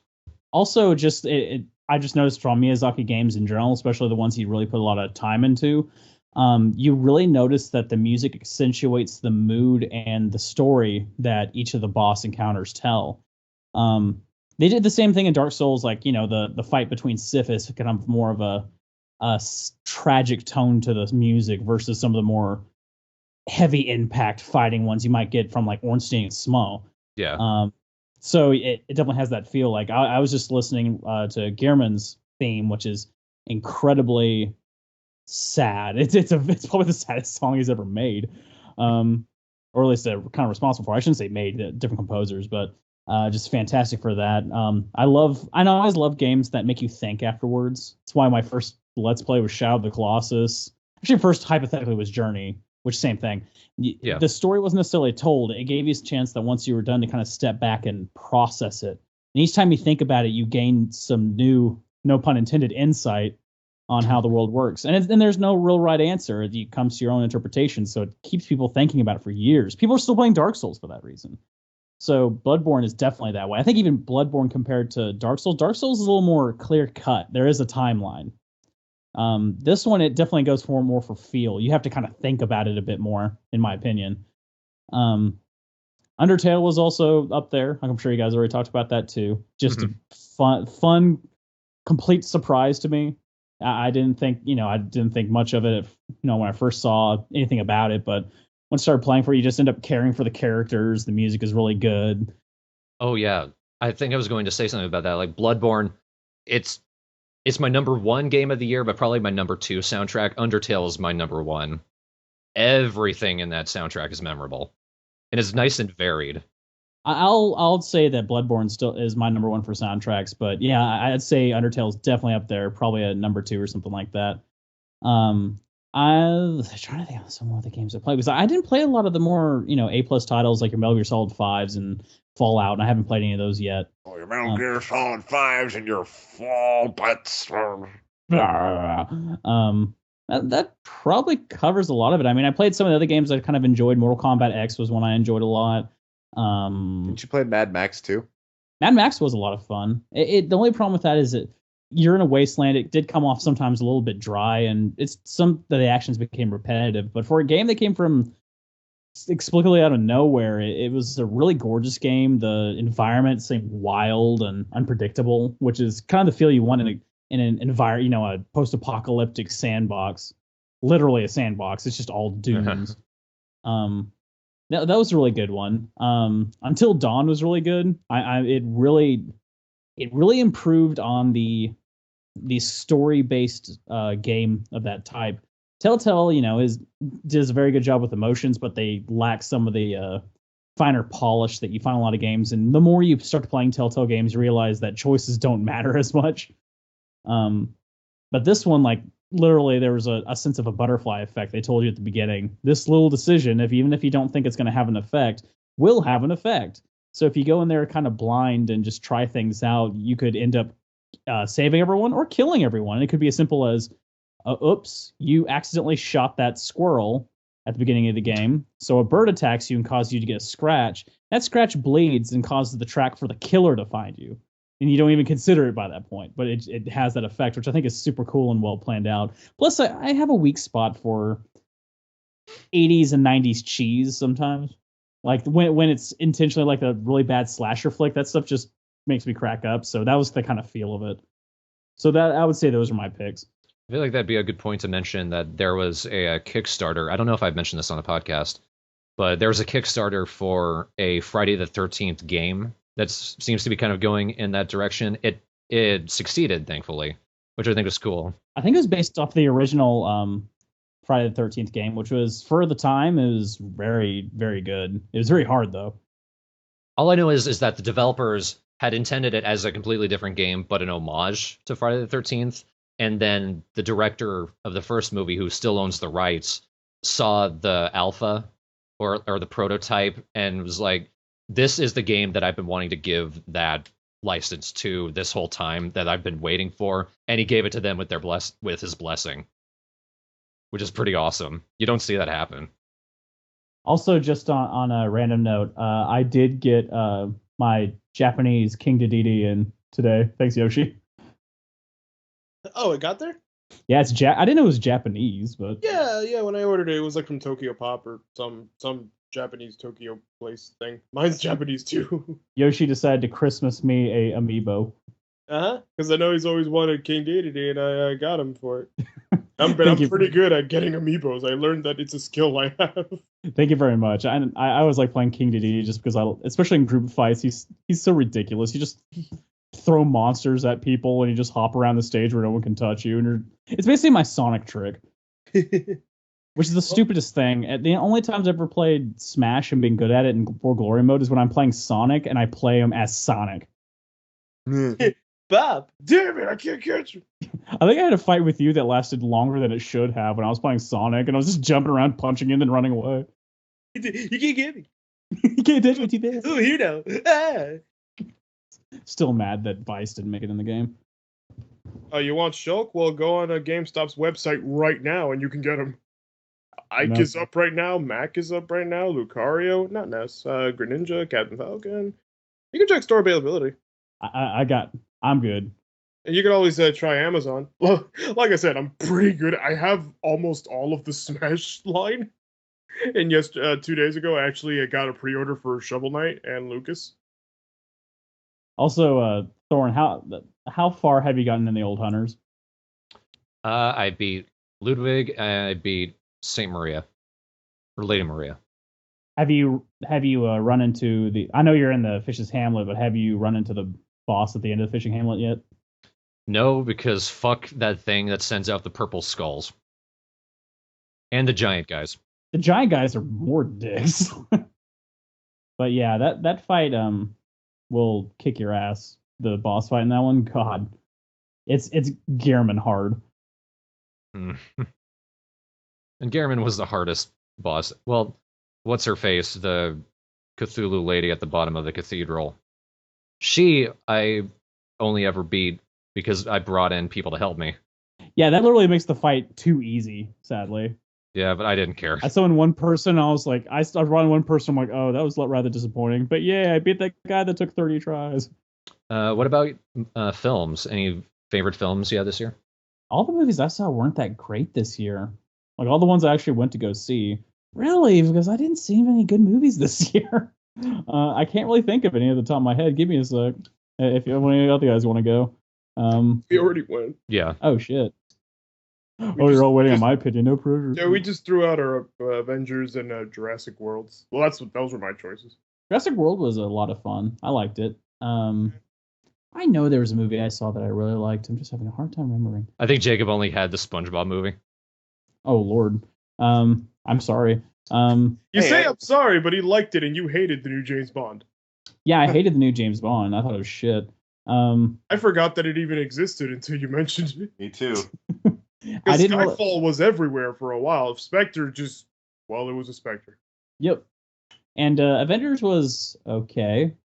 The second one, it was good, not great. More of the same. I like it's maybe the same problem I have with the original Avengers. I was like, oh, that's cool. But I think in this one, it was just worse just because I like to have movies where you feel like you're building up to some sort of major climax, but the entire movie was a climax. So by the time it got to the last fight, it just felt kind of cheapened. So like it built up for nothing. But that's just my opinion. I'm weird about movies. I just want to see the Guardians come back. What that was last year though, right? So that doesn't count. Yeah. Yeah. Because I was like, that movie was great. Oh yeah, that doesn't count. Let me tell you what I love the title for the second one. It's called Guardians of the Galaxy Volume 2, which is great. Yeah. That's perfect. Just name some movies and I'll tell you if I like them or not. Because I can't remember them. My only others were Ant-Man and Mad Max. I didn't see either one of them, but like Ant-Man, I feel like I can't watch. Why not? After all the mad shit I talked about it in that Let's Play. Well, you think you're gonna watch the movie? I went to see it because of all the shit, and it worked out. The movie works and works well. I hear it's fun either way. So Like, what, you think Paul Rudd's gonna punch you out of the fucking TV screen? hey, I you know those 6,000 viewers that saw the video? Well, I was one of them. But do you like likable characters? If that's an odd question. I know I don't. That's a very odd question. I love shitty ones. Do you like movies where the characters can carry the whole film? Yes, I'm a character film guy. I'm character in everything. I hate there can be a video game that's really good, but if I don't like the character, then it's not that good. This is a film where pretty much every character is likable, and surprisingly so. Even characters first time I watched it didn't quite connect to. Rewatching it, they make you like them in surprising ways. All the acting is very good too. I feel like, there are some movies out there that sometimes they get the whole like it's cool, but the character just doesn't develop or is not interesting. I felt like James Bond probably would have been better if I actually liked the characters in it, but I didn't, and that was the problem. Not even James. James he was just there. Bond doesn't really have character anymore. Well, it's kind of a spoiler why I didn't like him very much in this movie. James Bond is, I know it's the kind of stereotype with him, but most James Bond's movies, he's supposed to be this suave guy that meets the James Bond girl, they go on adventures, and somehow they don't see each other again or the James Bond girl dies. But it kind of leaves him to his next adventure. This one, they played with the idea of, see this very unlikable James Bond girl? We're going to try to get you to like her, but she's unlikable. Good. Do you like her yet? No? Well, they're going to get married now. You're like, what? So it's in Your Majesty's Secret Service. Again. Pretty much. And you know how well that one did. I guess they just wanted to just be like, hey, Daniel Craig's not doing it anymore. All right, let's just fuck it up and restart with the next James Bond. And then TV show was basically my TV show of the year was One Punch Man. Oh, I really want to watch that. It's so great. It's amazing. I mean, it'd be easy to watch all the way through, right? There's only like 12 episodes total, Yeah, so there's only 12. It only covers the first few episodes, but it's fucking great. I've been in love with it since reading the manga and the webcomic. it's important that like what I love about it is especially if you've just seen anime before and you just deal with all these characters with these convoluted motivations, or you see all these people that think they're cooler than they are. Like the anime is kind of all about that. Then you get this character who doesn't give a shit about who he is and doesn't give a shit who anyone else is and doesn't just annoys them because he doesn't care. And that character's great. And not in a doesn't care in a cool look at me, I'm leaning in the wall because I'm so awesome way. He's just more like, yeah, I gotta go use this coupon so I can get a thing at the market in a few minutes. Can you just shut the fuck up? Kind of in a Silas way. Kind of, but he's not Silas, not at all. Silas is happy about his life and how great it is. He's suffering a life crisis. Like a monster will be yelling at him like after like there's one point where he's like buried underground up to his neck and the monster pulls him out, or no, he just gets out of the ground after a while and the monster's like telling him his motivations, how he's going to kill him. He's like, hold on, I gotta shake some more of this dirt out of my crotch, just wait a second. Takes like another couple of minutes to do it. The monster's like, can I go now? No, hold on. Yeah, I don't really watch much it TV. also helps that not only that, but because it's 12 episodes, that means the animation quality and the quality of the whole project is super high. Yeah, I mean it's Madhouse. Everything they do. Yeah, is so really it looks really good a lot of the time. It's not like when that was my one worry when they were gonna do it. I'm like, don't give it a Toei or anyone else. Sunrise or someone. I know. I'm looking forward to the Berserk TV show coming out here soon. I have to get into Berserk because I keep hearing about it and I'm like, that sounds fucking awesome. It's as dark as the darkest coffees, but you might enjoy it. So many questions in here. Well, we still have 2 more things to get through. Oh, really? Yeah. Like we said, nap time, right when you showed up. We're going to try to keep it brief than the last time we talked about our favorite albums. Jacob, since you only have 5, you can go ahead and go first. Sure. I don't know. I just didn't really feel like listening to a lot of music. I was busy watching YouTube and playing games, I guess. And so I'm just going to list them from my least favorite to my favorite. Number 5 is Fall Out Boy, American Beauty, American Psycho. This album sucks. Good start, right? I was actually looking forward to this one because not really a Fall Out Boy fan, but I really did like quite a few songs from their sellout album, Save Rock and Roll. Because I don't know, they're just really good at making pop music sometimes. I consider The Phoenix to be one of the fucking finest pop songs of the fucking decade so far. It's just really good. This album did not do that because I don't even know why. It was just a mess to listen to. I don't even remember half the songs because I just kind of wanted to wipe them from my memory. I just didn't like it. The only 2 songs I remember are the 2 like lead singles. Centuries is on its own a fine song. It's not really offensively bad. The problem with it is that there's a big beat drop right before the chorus, but it's produced so poorly because like it's so underwhelming. You feel like you're about to get punched in the gut by music, but you're not. You're like tickled on the tummy. And it's just not, it's that ruins the song for me, but other than that, I guess it's fine. Uma Thurman, I refuse to consider a good song, but I will admit I enjoy it. Just because of how crazy it is. It feels like Fall Out Boy just took like 10 different songs that they didn't finish and put them all in one and added the Munsters theme to it. That's what it is. It doesn't sound nearly as interesting as he's describing it, but yeah, it's something. It's just so strange. The first time I listened to it, I knew I didn't really like it, but I just didn't quite know what to make of it other than that. But now I guess part of it is because I hear it at work every day, but I've kind of grown to it. I don't hate listening to it at all. It's entertaining enough, but I do not consider it a good song, and overall, just album was really disappointing. That was the only album from this year I straight up disliked. Now, The next one is just average. Shinedown's Threat to Survival. Shinedown is a really weird thing for me. They're easily one of my favorite bands, but they're really not much special.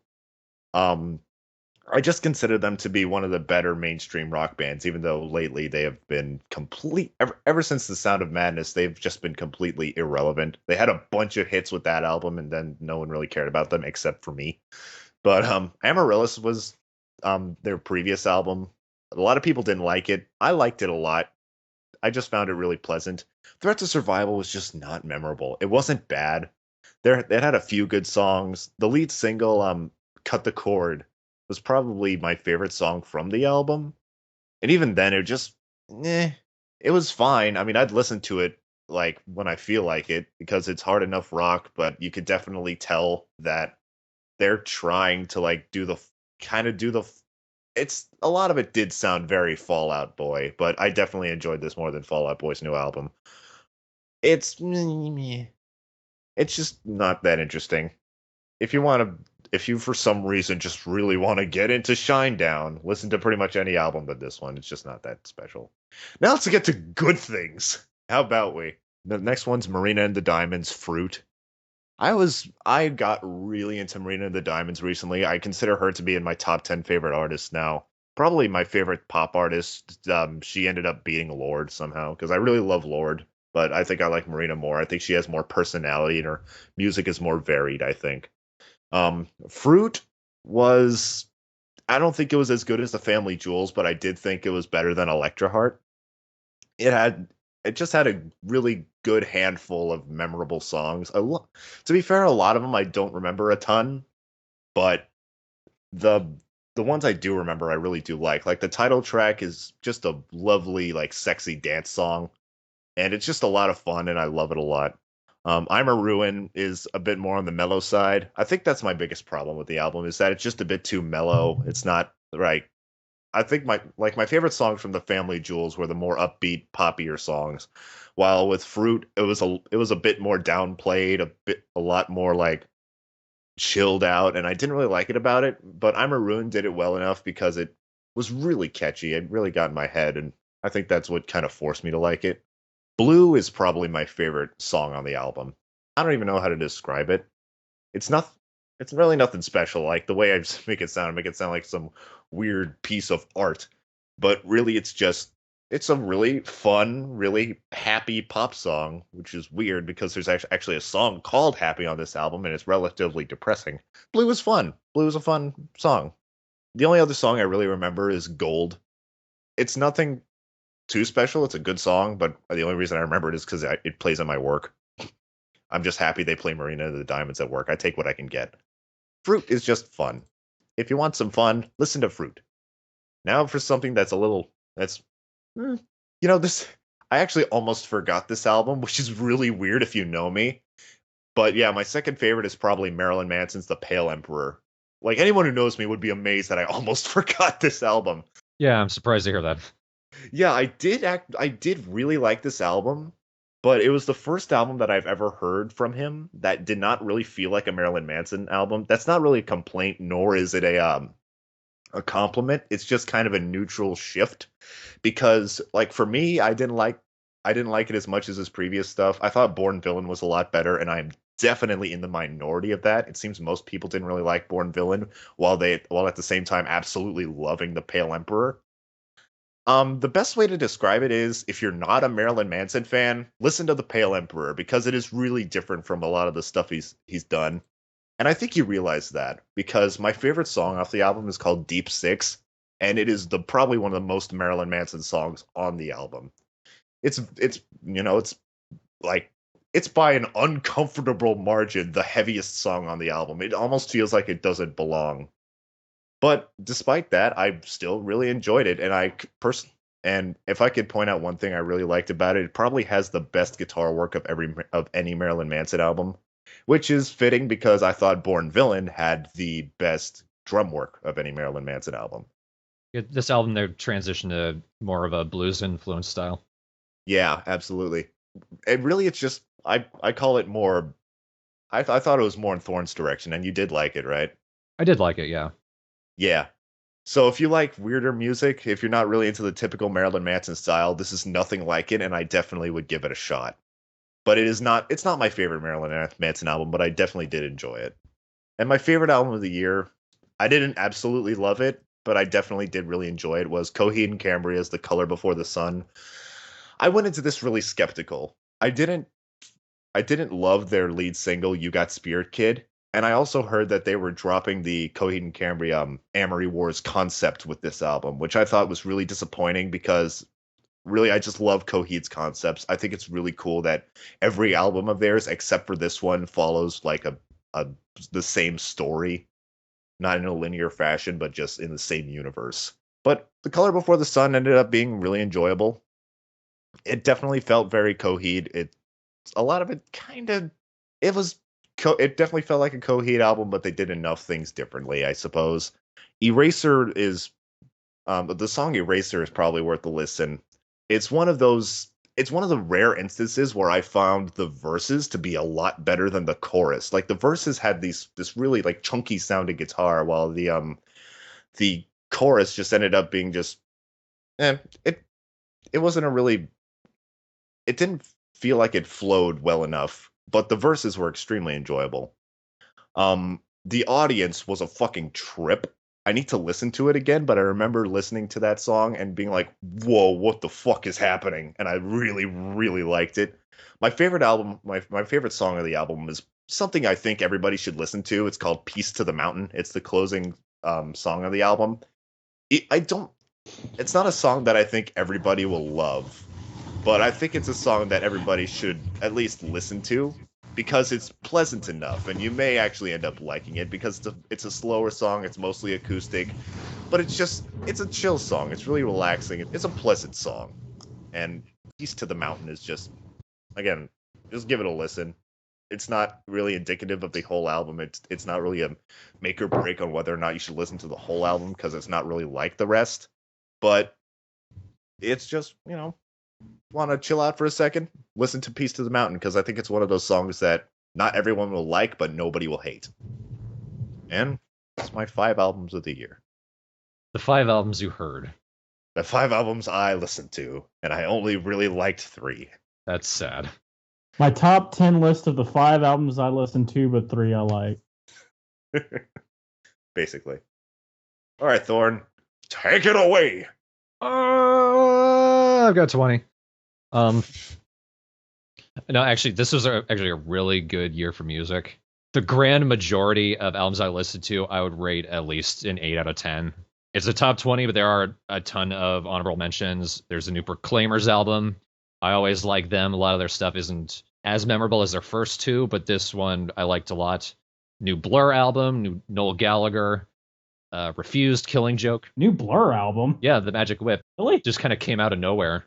I'm gonna have to listen to that one. I didn't know he was still making stuff under that label. Yeah, it's good. Is it old sounding or is it a pretty departure? I know he tends to departure himself pretty much every album. Damon Albarn. Yeah. It's a bit of a mix, like bit more melancholy, but like the first song is just straight up Park Life riff. Oh, okay. Yeah, good album. I liked that. Refused, Freedom, Killing Joke, Pylon, They Might Be Giants' Kid album actually I really liked, and the new album by The Fall. All really good albums. My top 20 are all even better though. I'll go for the first 10 pretty quickly here. Modern Nature by The Charlatans. They were one of the big bands during the Manchester dance rock scene. They're kind of mellow this time. They recently lost, I think, their drummer, but every time I listened to the album, I just felt good. So good stuff if you like kind of dancey, somewhat psychedelic guitar pop, and especially if you like Manchester music. Nana by Xavier Rudd and the United Nations. If you're at all a fan of old school roots reggae, this is great. This is a very good album to check out. Good stuff to make you feel empowered and part of the world. How Big, How Blue, How Beautiful by Florence and the Machine. Florence hasn't really been on my radar aside from The Dog Days Are Over. Varhias had me listen to that a few years back when it came out. But Olivia wanted this album, so I bought it for her, and I just listened to it on a whim, and wow, Florence, what a voice she has. It feels like she could do anything. So much power, but so much control. And the music itself is very cool. A lot of cool melodies, cool compositions. Definitely a good one to check out. Key Markets by Sleaford Mods. These guys were kind of just came out of nowhere for me, but they're a very interesting band. It's just two guys. One guy basically makes hip-hop beats out of very minimalist punk music, like just drums and a bass. And then the guy doing like this punk, I think they're from Birmingham. So like a guy you would find just drunk in a pub, just ranting about how much British society sucks. It's got to be one of the most punk albums to come out since the original 70s punk explosion in Britain.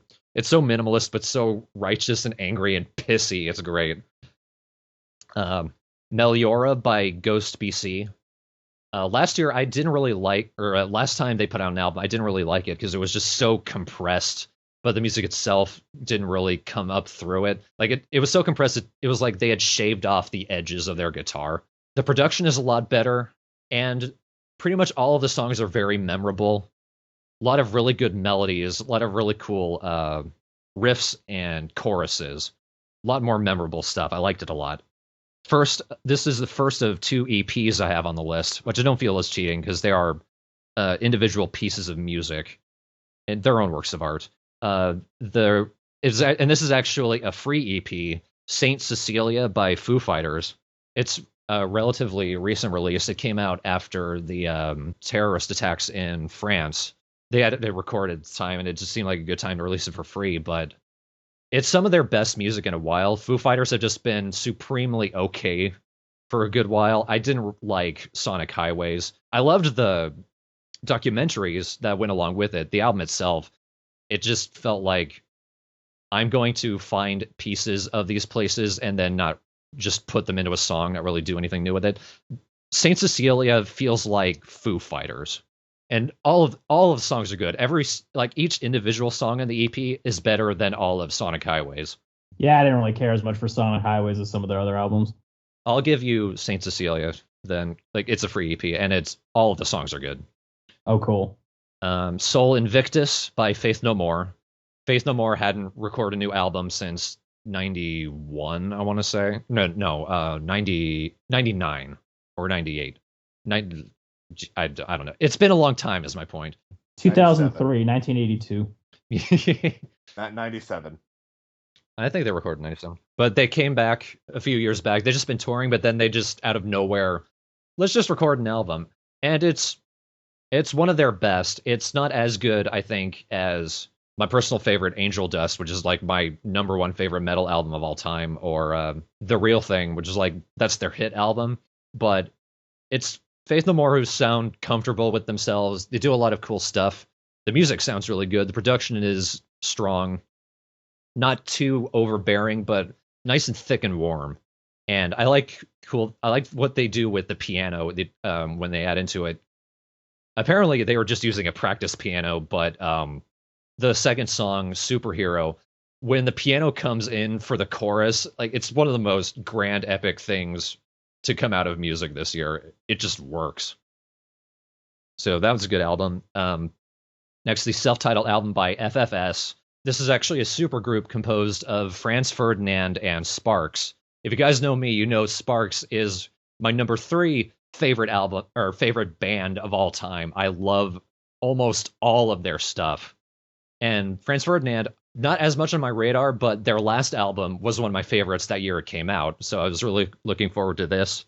If anything, it's one of the best albums Sparks has put out since 2002 or 2001, whenever they did Little Beethoven. That was their last great one. But this is a really good combination of Franz Ferdinand's kind of post-punk, dance rock, just fun, goofy music, and Sparks' more grander, more glam roots. Good combination of stuff if you like. Really weird combinations of electronics and guitars and what have you. Fun stuff. They have one of the lead-off singles was a song called Collaborations Don't Work. So they have a good sense of humor about it. My number 12, Haha by The Garden. If you've been keeping track of the music that actually put into SFA season 3, from episode 21, I think, through 25, I snuck in a song from this album. I really like The Garden. It's just two guys, again, just drums and a bass, but they do a lot with it. And their previous stuff, it was so minimalist and so obvious they didn't actually give a shit, but they were really talented. And I wish if they had taken an extra step to make full songs, they could have been great. They did take that extra step, and they put in some surprises. They're a band with just a drummer and a bassist, and in this album, they included drum and bass songs. So I thought that was funny, and the drum and bass songs are some of the best on there.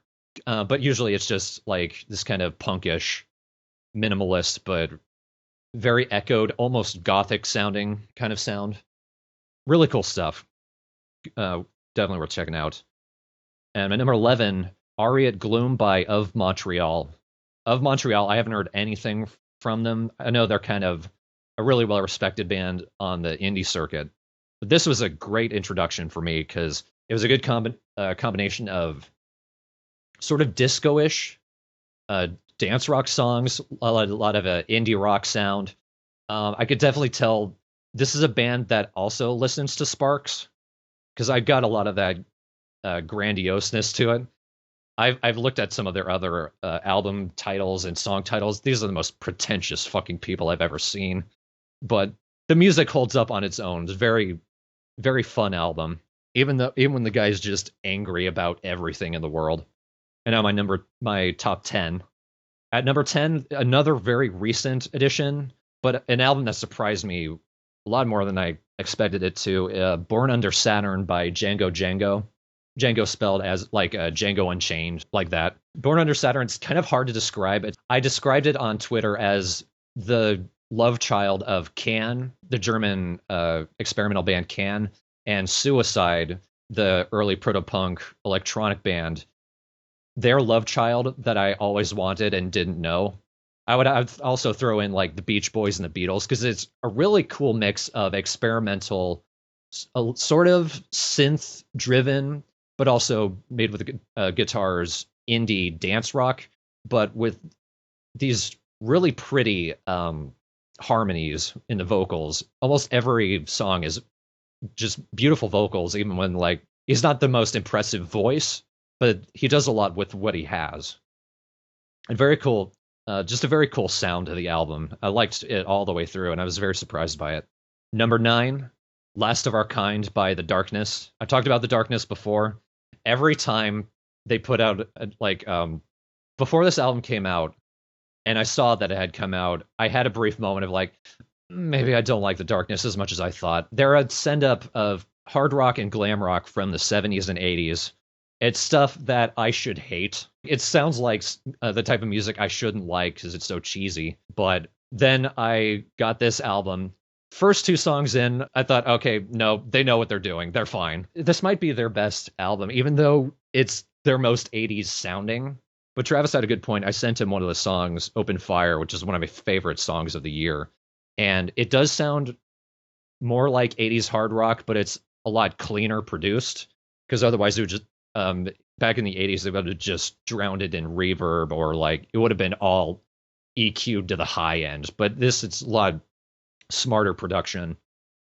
And all the songs are impressive. They go a lot heavier and darker with their subject matter, but they still have fun. The song like Barbarian, I mean, come on. Yeah.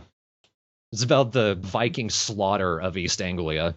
And it just tells a story of the Vikings situation of like, what was the guy named? Like Valen the Boneless? Like it was just these Ivor ridiculous the Boneless, Viking I think, stories. yeah. Ivan the Boneless, I think is what it was. There's and Darkness has always been really good about hitting those glam rock high 80s tones that really no one else hits in rock at all. It's fun though, and I do appreciate the darker tone, and I think it's just the chord progression that they tend to play that tends to be on the kind of darker modern rock, and then they'd switch over to a 80s lighter tone, and then back to something that was more modern. I thought it was interesting. They're surprisingly dynamic. In fact, there's one song, Mighty Wings, they just go straight into thrash metal, basically, which I think works out pretty cool. I think that's actually a good point. I've been kind of, up until this album came out, I thought their best was their first because they hadn't done a subject like Barbarian or anything. They hadn't done like an opener like that. Otherwise, it usually was just kind of fun rock songs about partying, about falling in love, about how love sucks, just shit like that. Their first album opened with Black Shuck, which is, I think, like a urban legend of like this ghost dog that terrorizes the Western English countryside. Black Shuck is still my favorite Darkness song. I haven't heard a lot of them. I've listened to their first album, but Black Shuck is excellent. Barbarian kind of kicks it off on that same tone. Like, there's more depth to it than you expected. The Darkness are a smarter band than I think even they're willing to show off. That's always been that kind of problem, is that their first hit song kind of set a tone expectation to them that I don't necessarily think represents the band at its highest quality. It's a good song. It's very catchy, but it's kind of I'll even compare it to Jacob here, is that it's kind of like the problem that Coheed and Cambria did when their first hit song came out. It really didn't do the band as much justice as some of their other music did, at least in my opinion. Yeah, and they kind of fell into that with Hotcakes. Granted, an album that I also really like, but with this one, they're willing to step out of that. Number 8, this is the second EP on the list. Roy G. Biv by Flying Colors. Flying spelled with 2 Y's. I don't know. I don't understand it. This is classic 80s shoegaze, but I kind of think of it as taking My Bloody Valentine and then putting melody and harmony back into it. It's very harsh, very loud, but very pretty at the same time. And it's got some of the most gorgeous vocals. One song, In the End, it's just talking about what it'll be like at the end of your life, looking back, thinking, what will you see? What will you think? What will happen to the people around you? And it kind of chokes me up when I hear it. It's gorgeous stuff. And it's only 5 songs, I think. Like, I bought it as a compilation with their first EP, which was from 2013, I want to say, or at least last year. And it's so just nondescript, that first EP. And then I got to the second half of the compilation. I thought it was a whole album. I didn't know it was 2 EPs. And I got to this one. It's like, wow, you changed it up and stepped it up so much. What happened? And then I realized that. It's like, okay, I'm going to split that from my list. Not going to list the whole compilation, just the EP, and put it higher up on the list. So Roy G. Biv by Flying Colors. One of the better shoegaze, dream pop-ish albums I've heard in a while. And it's only 5 songs.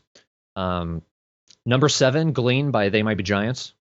If you at all follow They Might Be Giants, you know they brought back Dial-A-Song for the year.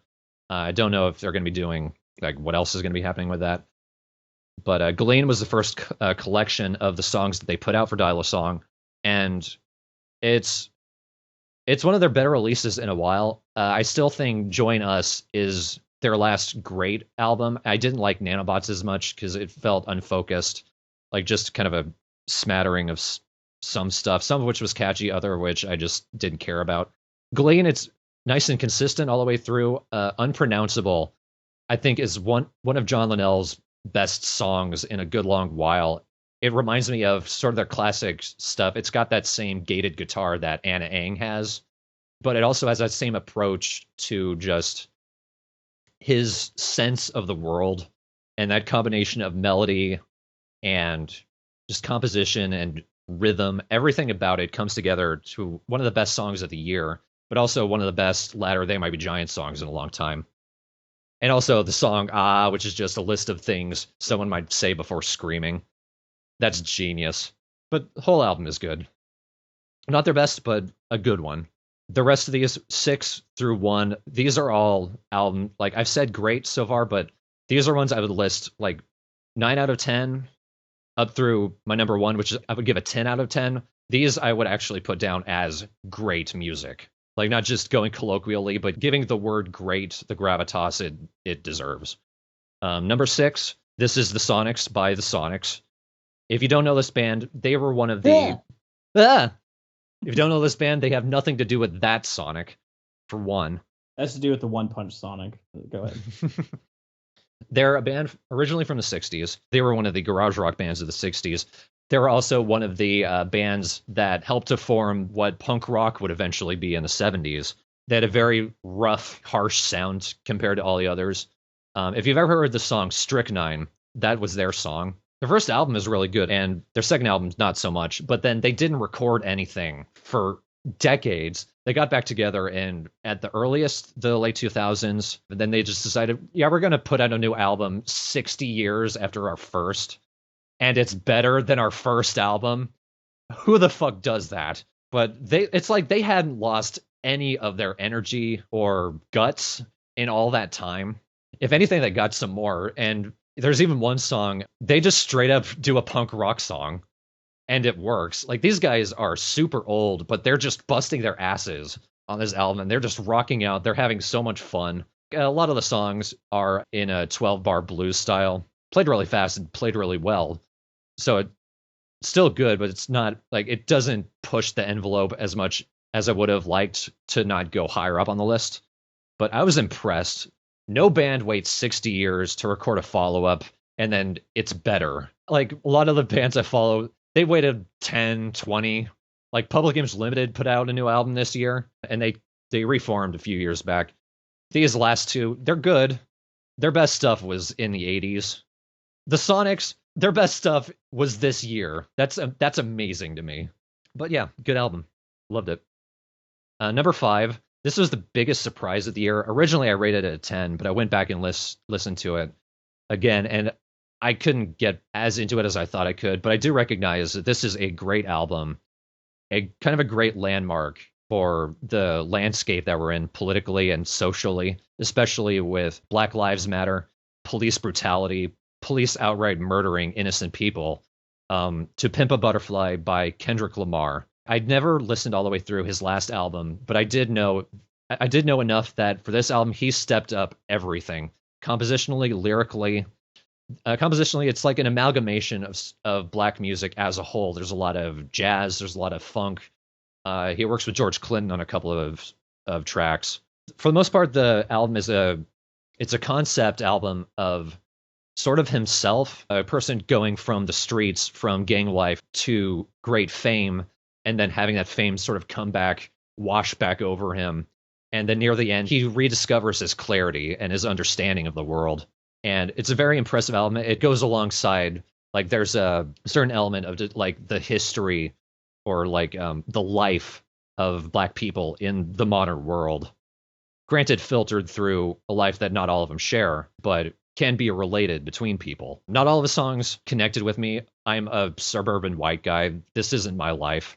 But I understand the context that he comes from and how he relates it. Kendrick Lamar is an excellent lyricist, very good rapper, but I think if anything, it's the compositions that really pull it all together. It's a surprisingly challenging album, which I didn't expect, which I think pushed it over the bar for me. Definitely a masterpiece. I can definitely see it down the line being looked back upon as a landmark in hip-hop. What I hope is it'll kind of signal a course change for popular hip-hop, because it was a hit, and I would like to see it sort of change away from the usual glam crap that we see from every list you see of hip-hop now. It's the usual shit. It's nice to see something as intelligent as this becoming a hit. Number 4, the self-titled debut album by Viet Cong. This is a Canadian post-punk band. This album is a grower.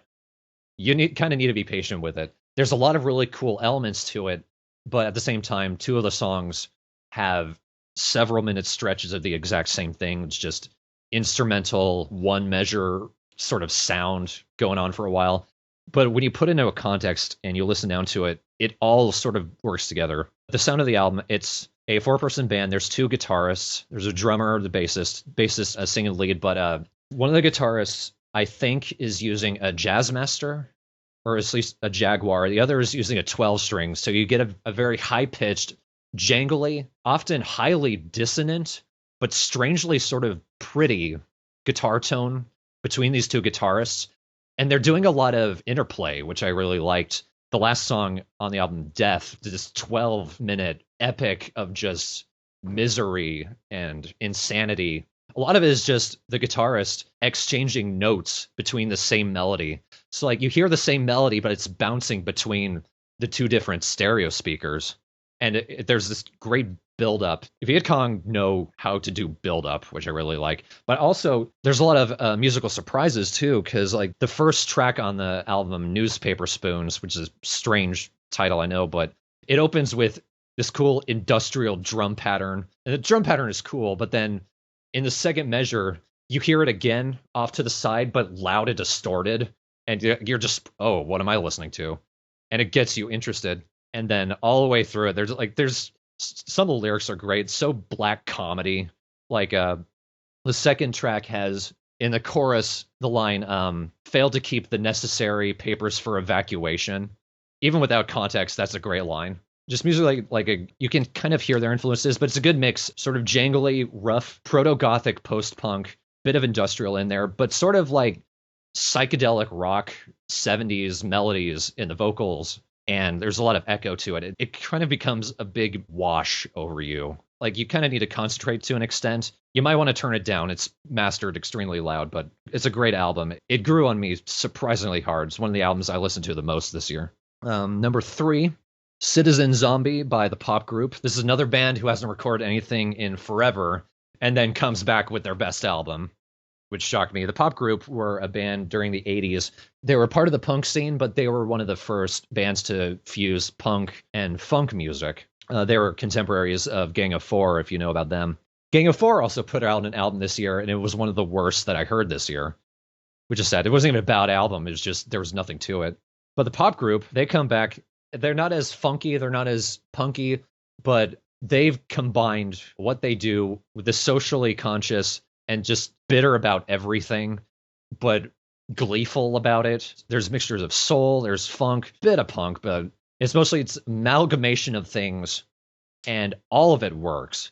And the whole thing is impressive. Like, it's a band that sounds as vital as they were back in the day, even though their sound has slightly changed. It impresses me a lot. Definitely one of my favorites of this year. Number 2, Apex Predator Easy Meat by Napalm Death. I've talked plenty about this through this year. For every podcast we've had, I've mentioned it in some capacity. I like Napalm Death a lot. Originally, they were one of the first grindcore bands that kind of transitioned to death metal. Now they're kind of an amalgamation of the two. Apex Predator Easy Meat is them at their purest, rawest.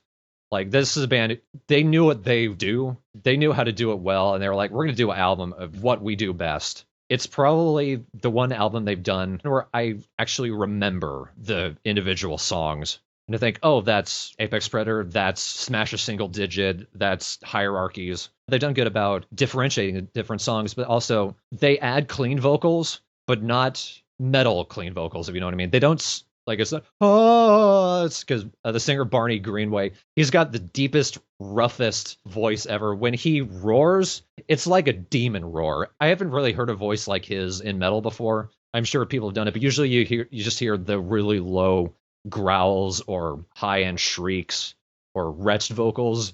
Barney Greenway sounds like a demon from hell, and it's amazing. But then when he sings normally, he sounds like a monk from hell.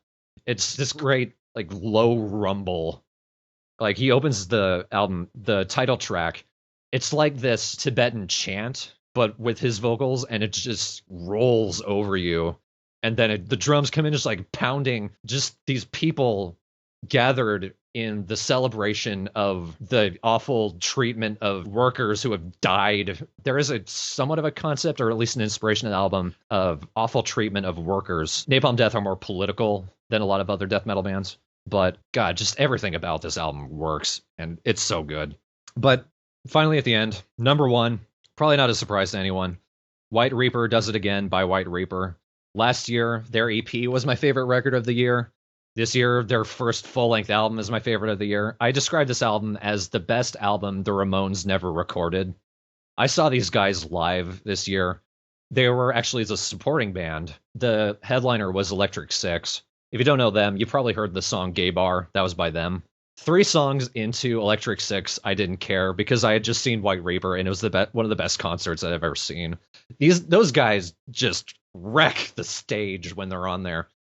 So much energy. Everyone's just bouncing around. They've got a keyboardist. He does like 10% of the entire set. Like, he's not in many songs. He does good parts. He adds a nice dimension to it. But for the most part, he's just holding onto the handles that's keeping him up his keyboard and running on it like he's on a treadmill. And it's one of the best things ever. Those guys have so much energy, and this album has to have some of the best punk garage just songs recorded in years. These guys take everything that was good about the Ramones, and like, they don't sound like a band trying to be the Ramones. They sound like the next proper successors to the Ramones spirit. It's a lot of sort of love songs, songs about being young, living life, but played at breakneck speed, shockingly skilled. There's some guitar solos in there, like, it just nails them every time. It's melodic, but not overly melodic. It sounds like punk music that I thought people just didn't record anymore. It's an album I've been waiting to hear in a way that I like. Their EP last year was that to me, and also Twin Peaks album last year was that to me. But this full length is the next great punk rock album I'd been waiting to hear in God knows how long. It's a great album. I give it a full 10 out of 10. Granted, I am kind of a fanboy to them. I fully acknowledge that, but I love it. It's great. My number one of the year. That's my list. Yeah, if you ever get a chance to see them live, take it. I don't know.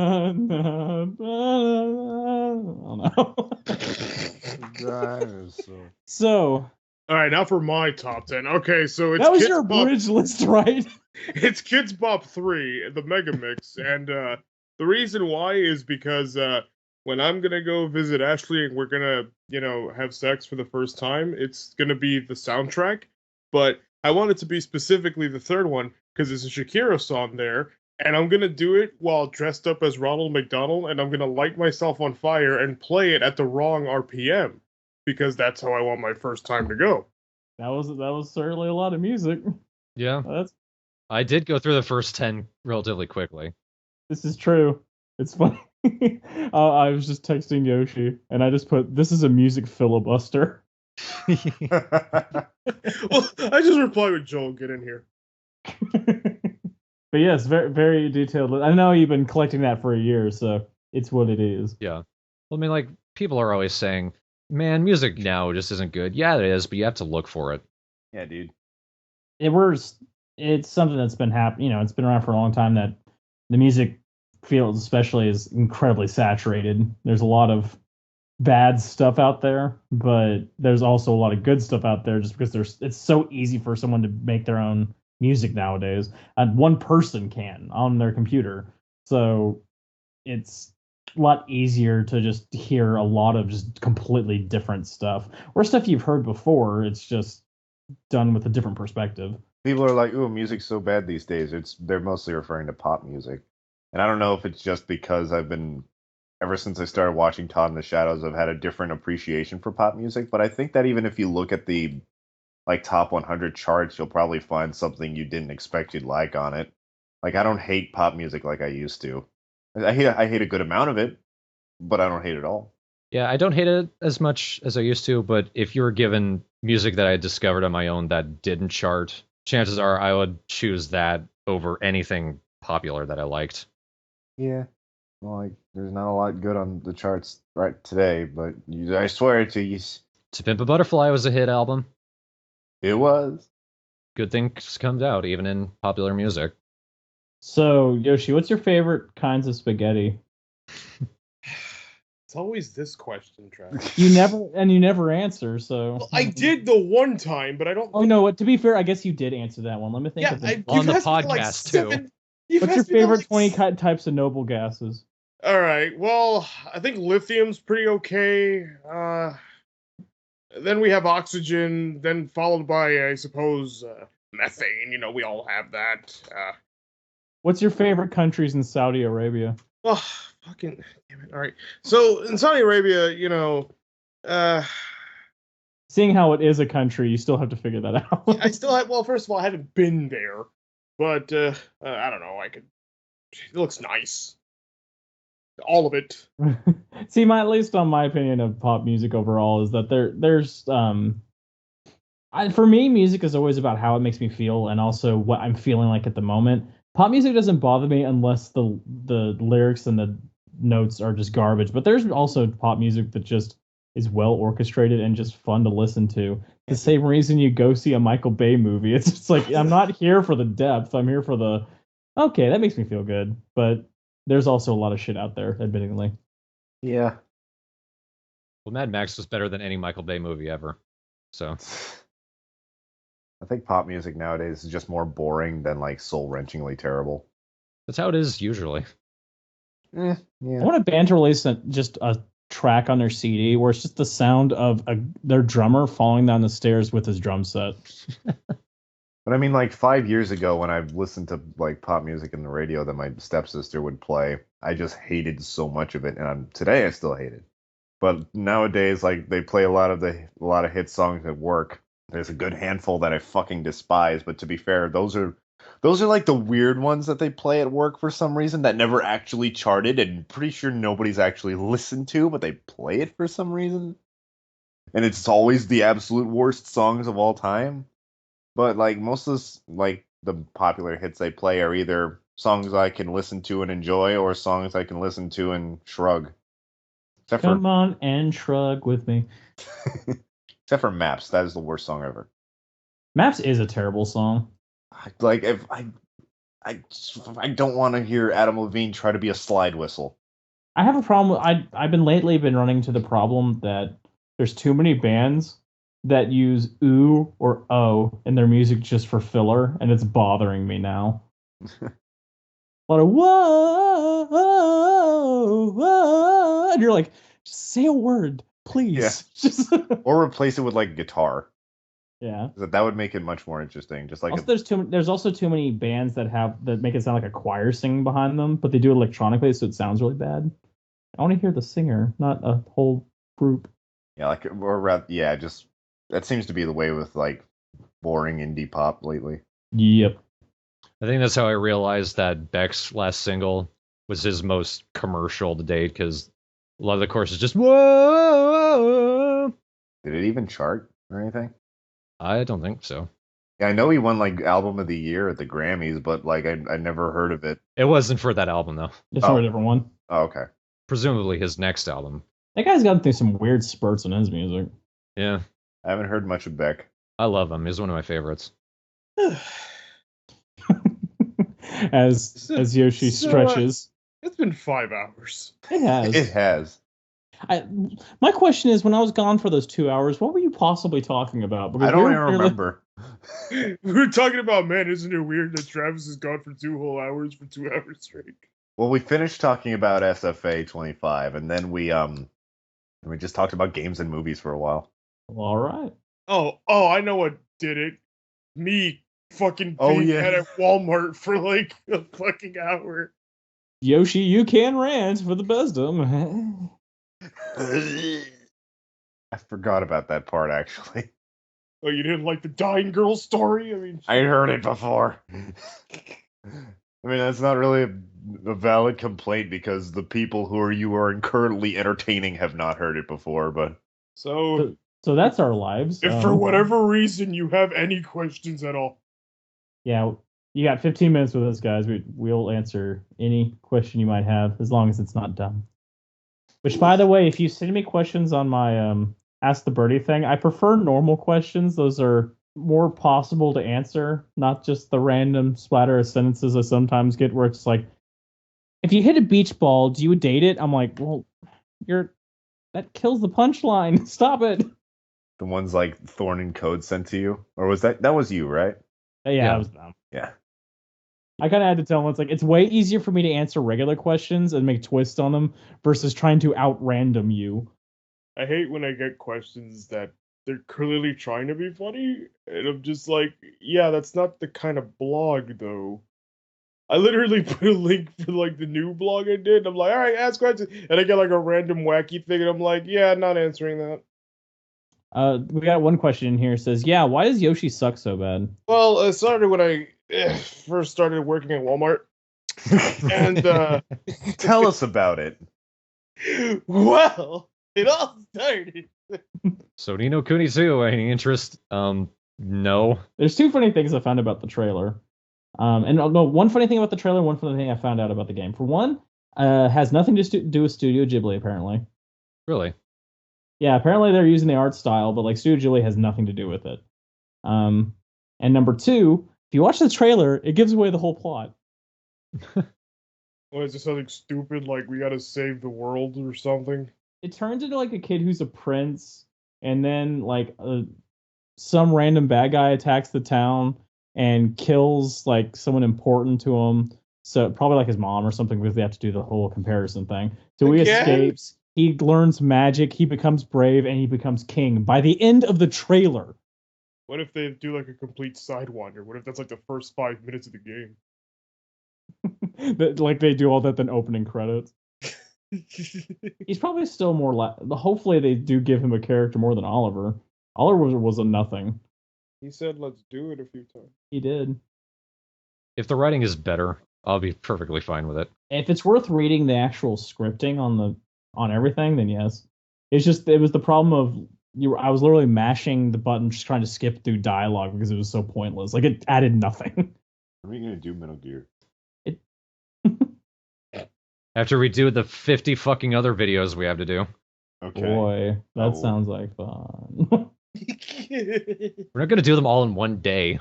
That's what you say. The question is that up is, but if it were up to you, would we? Yes. Exactly. Wait, just 3 more hours, guys. Just 3 more hours. I can't see out of my left eye. And when I can only piss my pants so many times before I have to leave. when did you want to record Legend of Grimrock? Whenever. I still need to give you the link to the files. Yeah. I'm excited that you asked me to be. Well, I want you to be there so you can see the surprise.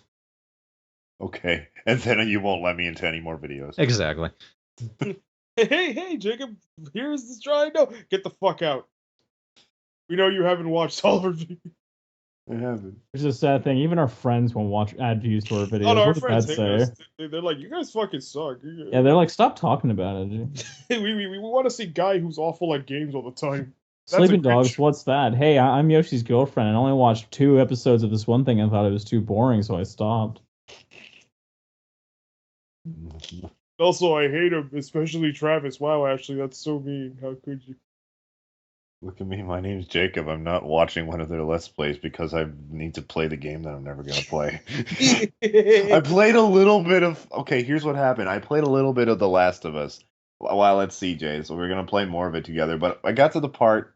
Not the part, but the mechanic where you have to get your flashlight to work again. But my controller didn't have the shaky shakes in it, so I had to fucking keep playing with a flashy controller. I was mad, so I stopped playing. Unless there's another way to do it that I don't know. All right, we got a new question. Remember when you guys were good? No. Anyway, the shaky shakes. The thinky talk. Personally, I actually don't care if our friends watch us because it's like after a while, how long can you tolerate being around someone for so long? This is true. It's like, watch my videos. Okay, now watch my funny, wacky series where I do this. Okay, now watch my ass blog. Like, after a while, it's just like, can you just shut the fuck up and go away? Watch my Ask blog. Now watch my Ass blog. Well, I don't know. Well, okay, just for you, Jake. Well, we also got a question. How can anyone get bored with your voices? Well, to be fair, there was that one guy who said Yoshi's voice was the screechy voice. Okay, first of all, they didn't say, like, this screechy ass motherfucker. They didn't even like that. It was like, the comic was like, wow, I can't believe the guy who does a screechy voice for the frog can sing. And I'm like, thanks. Like, I didn't take it as a bad thing. It wasn't like, all right, Skarmory here in the fucking house.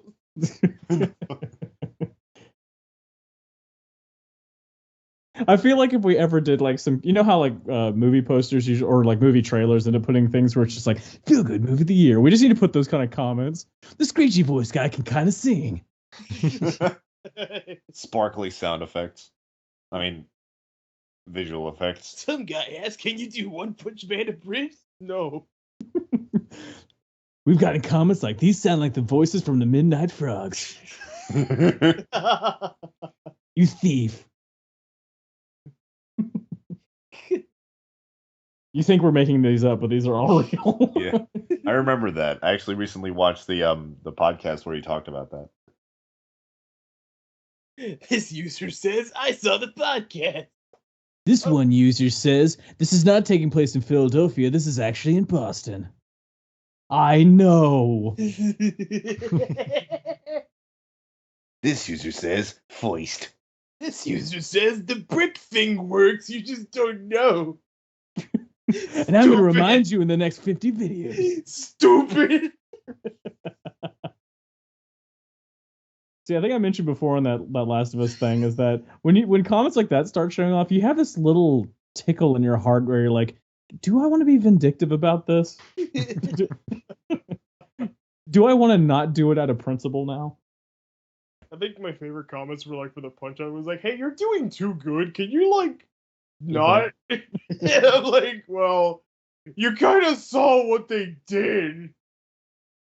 Critics say these facts aren't real. Critics say you want quality entertainment? Well, keep looking. I feel bad for saying that. I think one of my favorite Pikmin comments was like, you beat the boss too fast. Like, well, I'm sorry. Critics say, stop saying Colossi. It's Colossus for singular, Colossi for plural. How dare you make a mistake when you improv?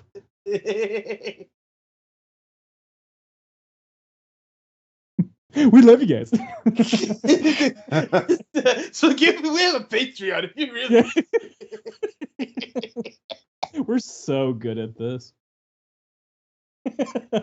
So if you want us to berate you some more, you can always donate.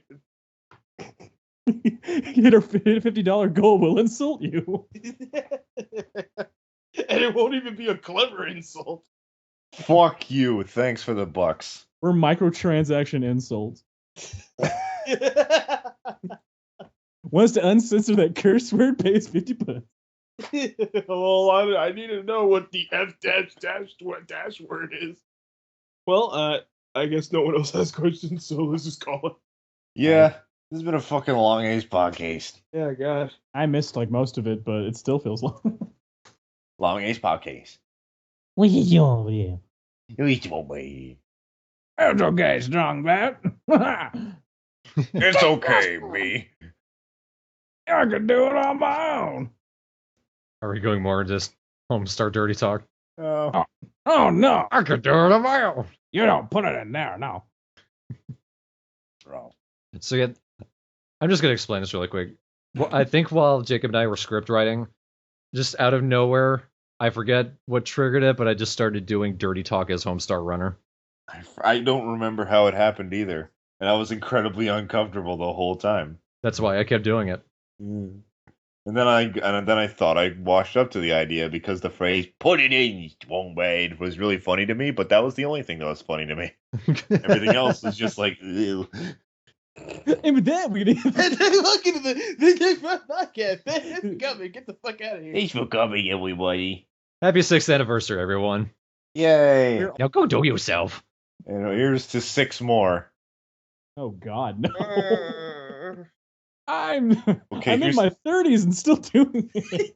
Hey guys, get ready for Dash and Twilight the reboot. Hey, This time I do all the voices. Okay, how about this? Here's to 6 more years of friendship. Well, With you fucks up. we'll see what happens after a year, then we'll judge for Yeah, we'll see if we're still alive in 217. We'll see what happens when Travis kills everyone in D&D. that. You mean tomorrow? Oh no, I'm just kidding. And then that's when I become the GM. Okay, Aloro needs to use his grenade powers to save the day. All right, take care of yourselves and each other. Goodbye, everybody. Goodbye, ladies and gentlebutts. Thanks for coming. Platypus.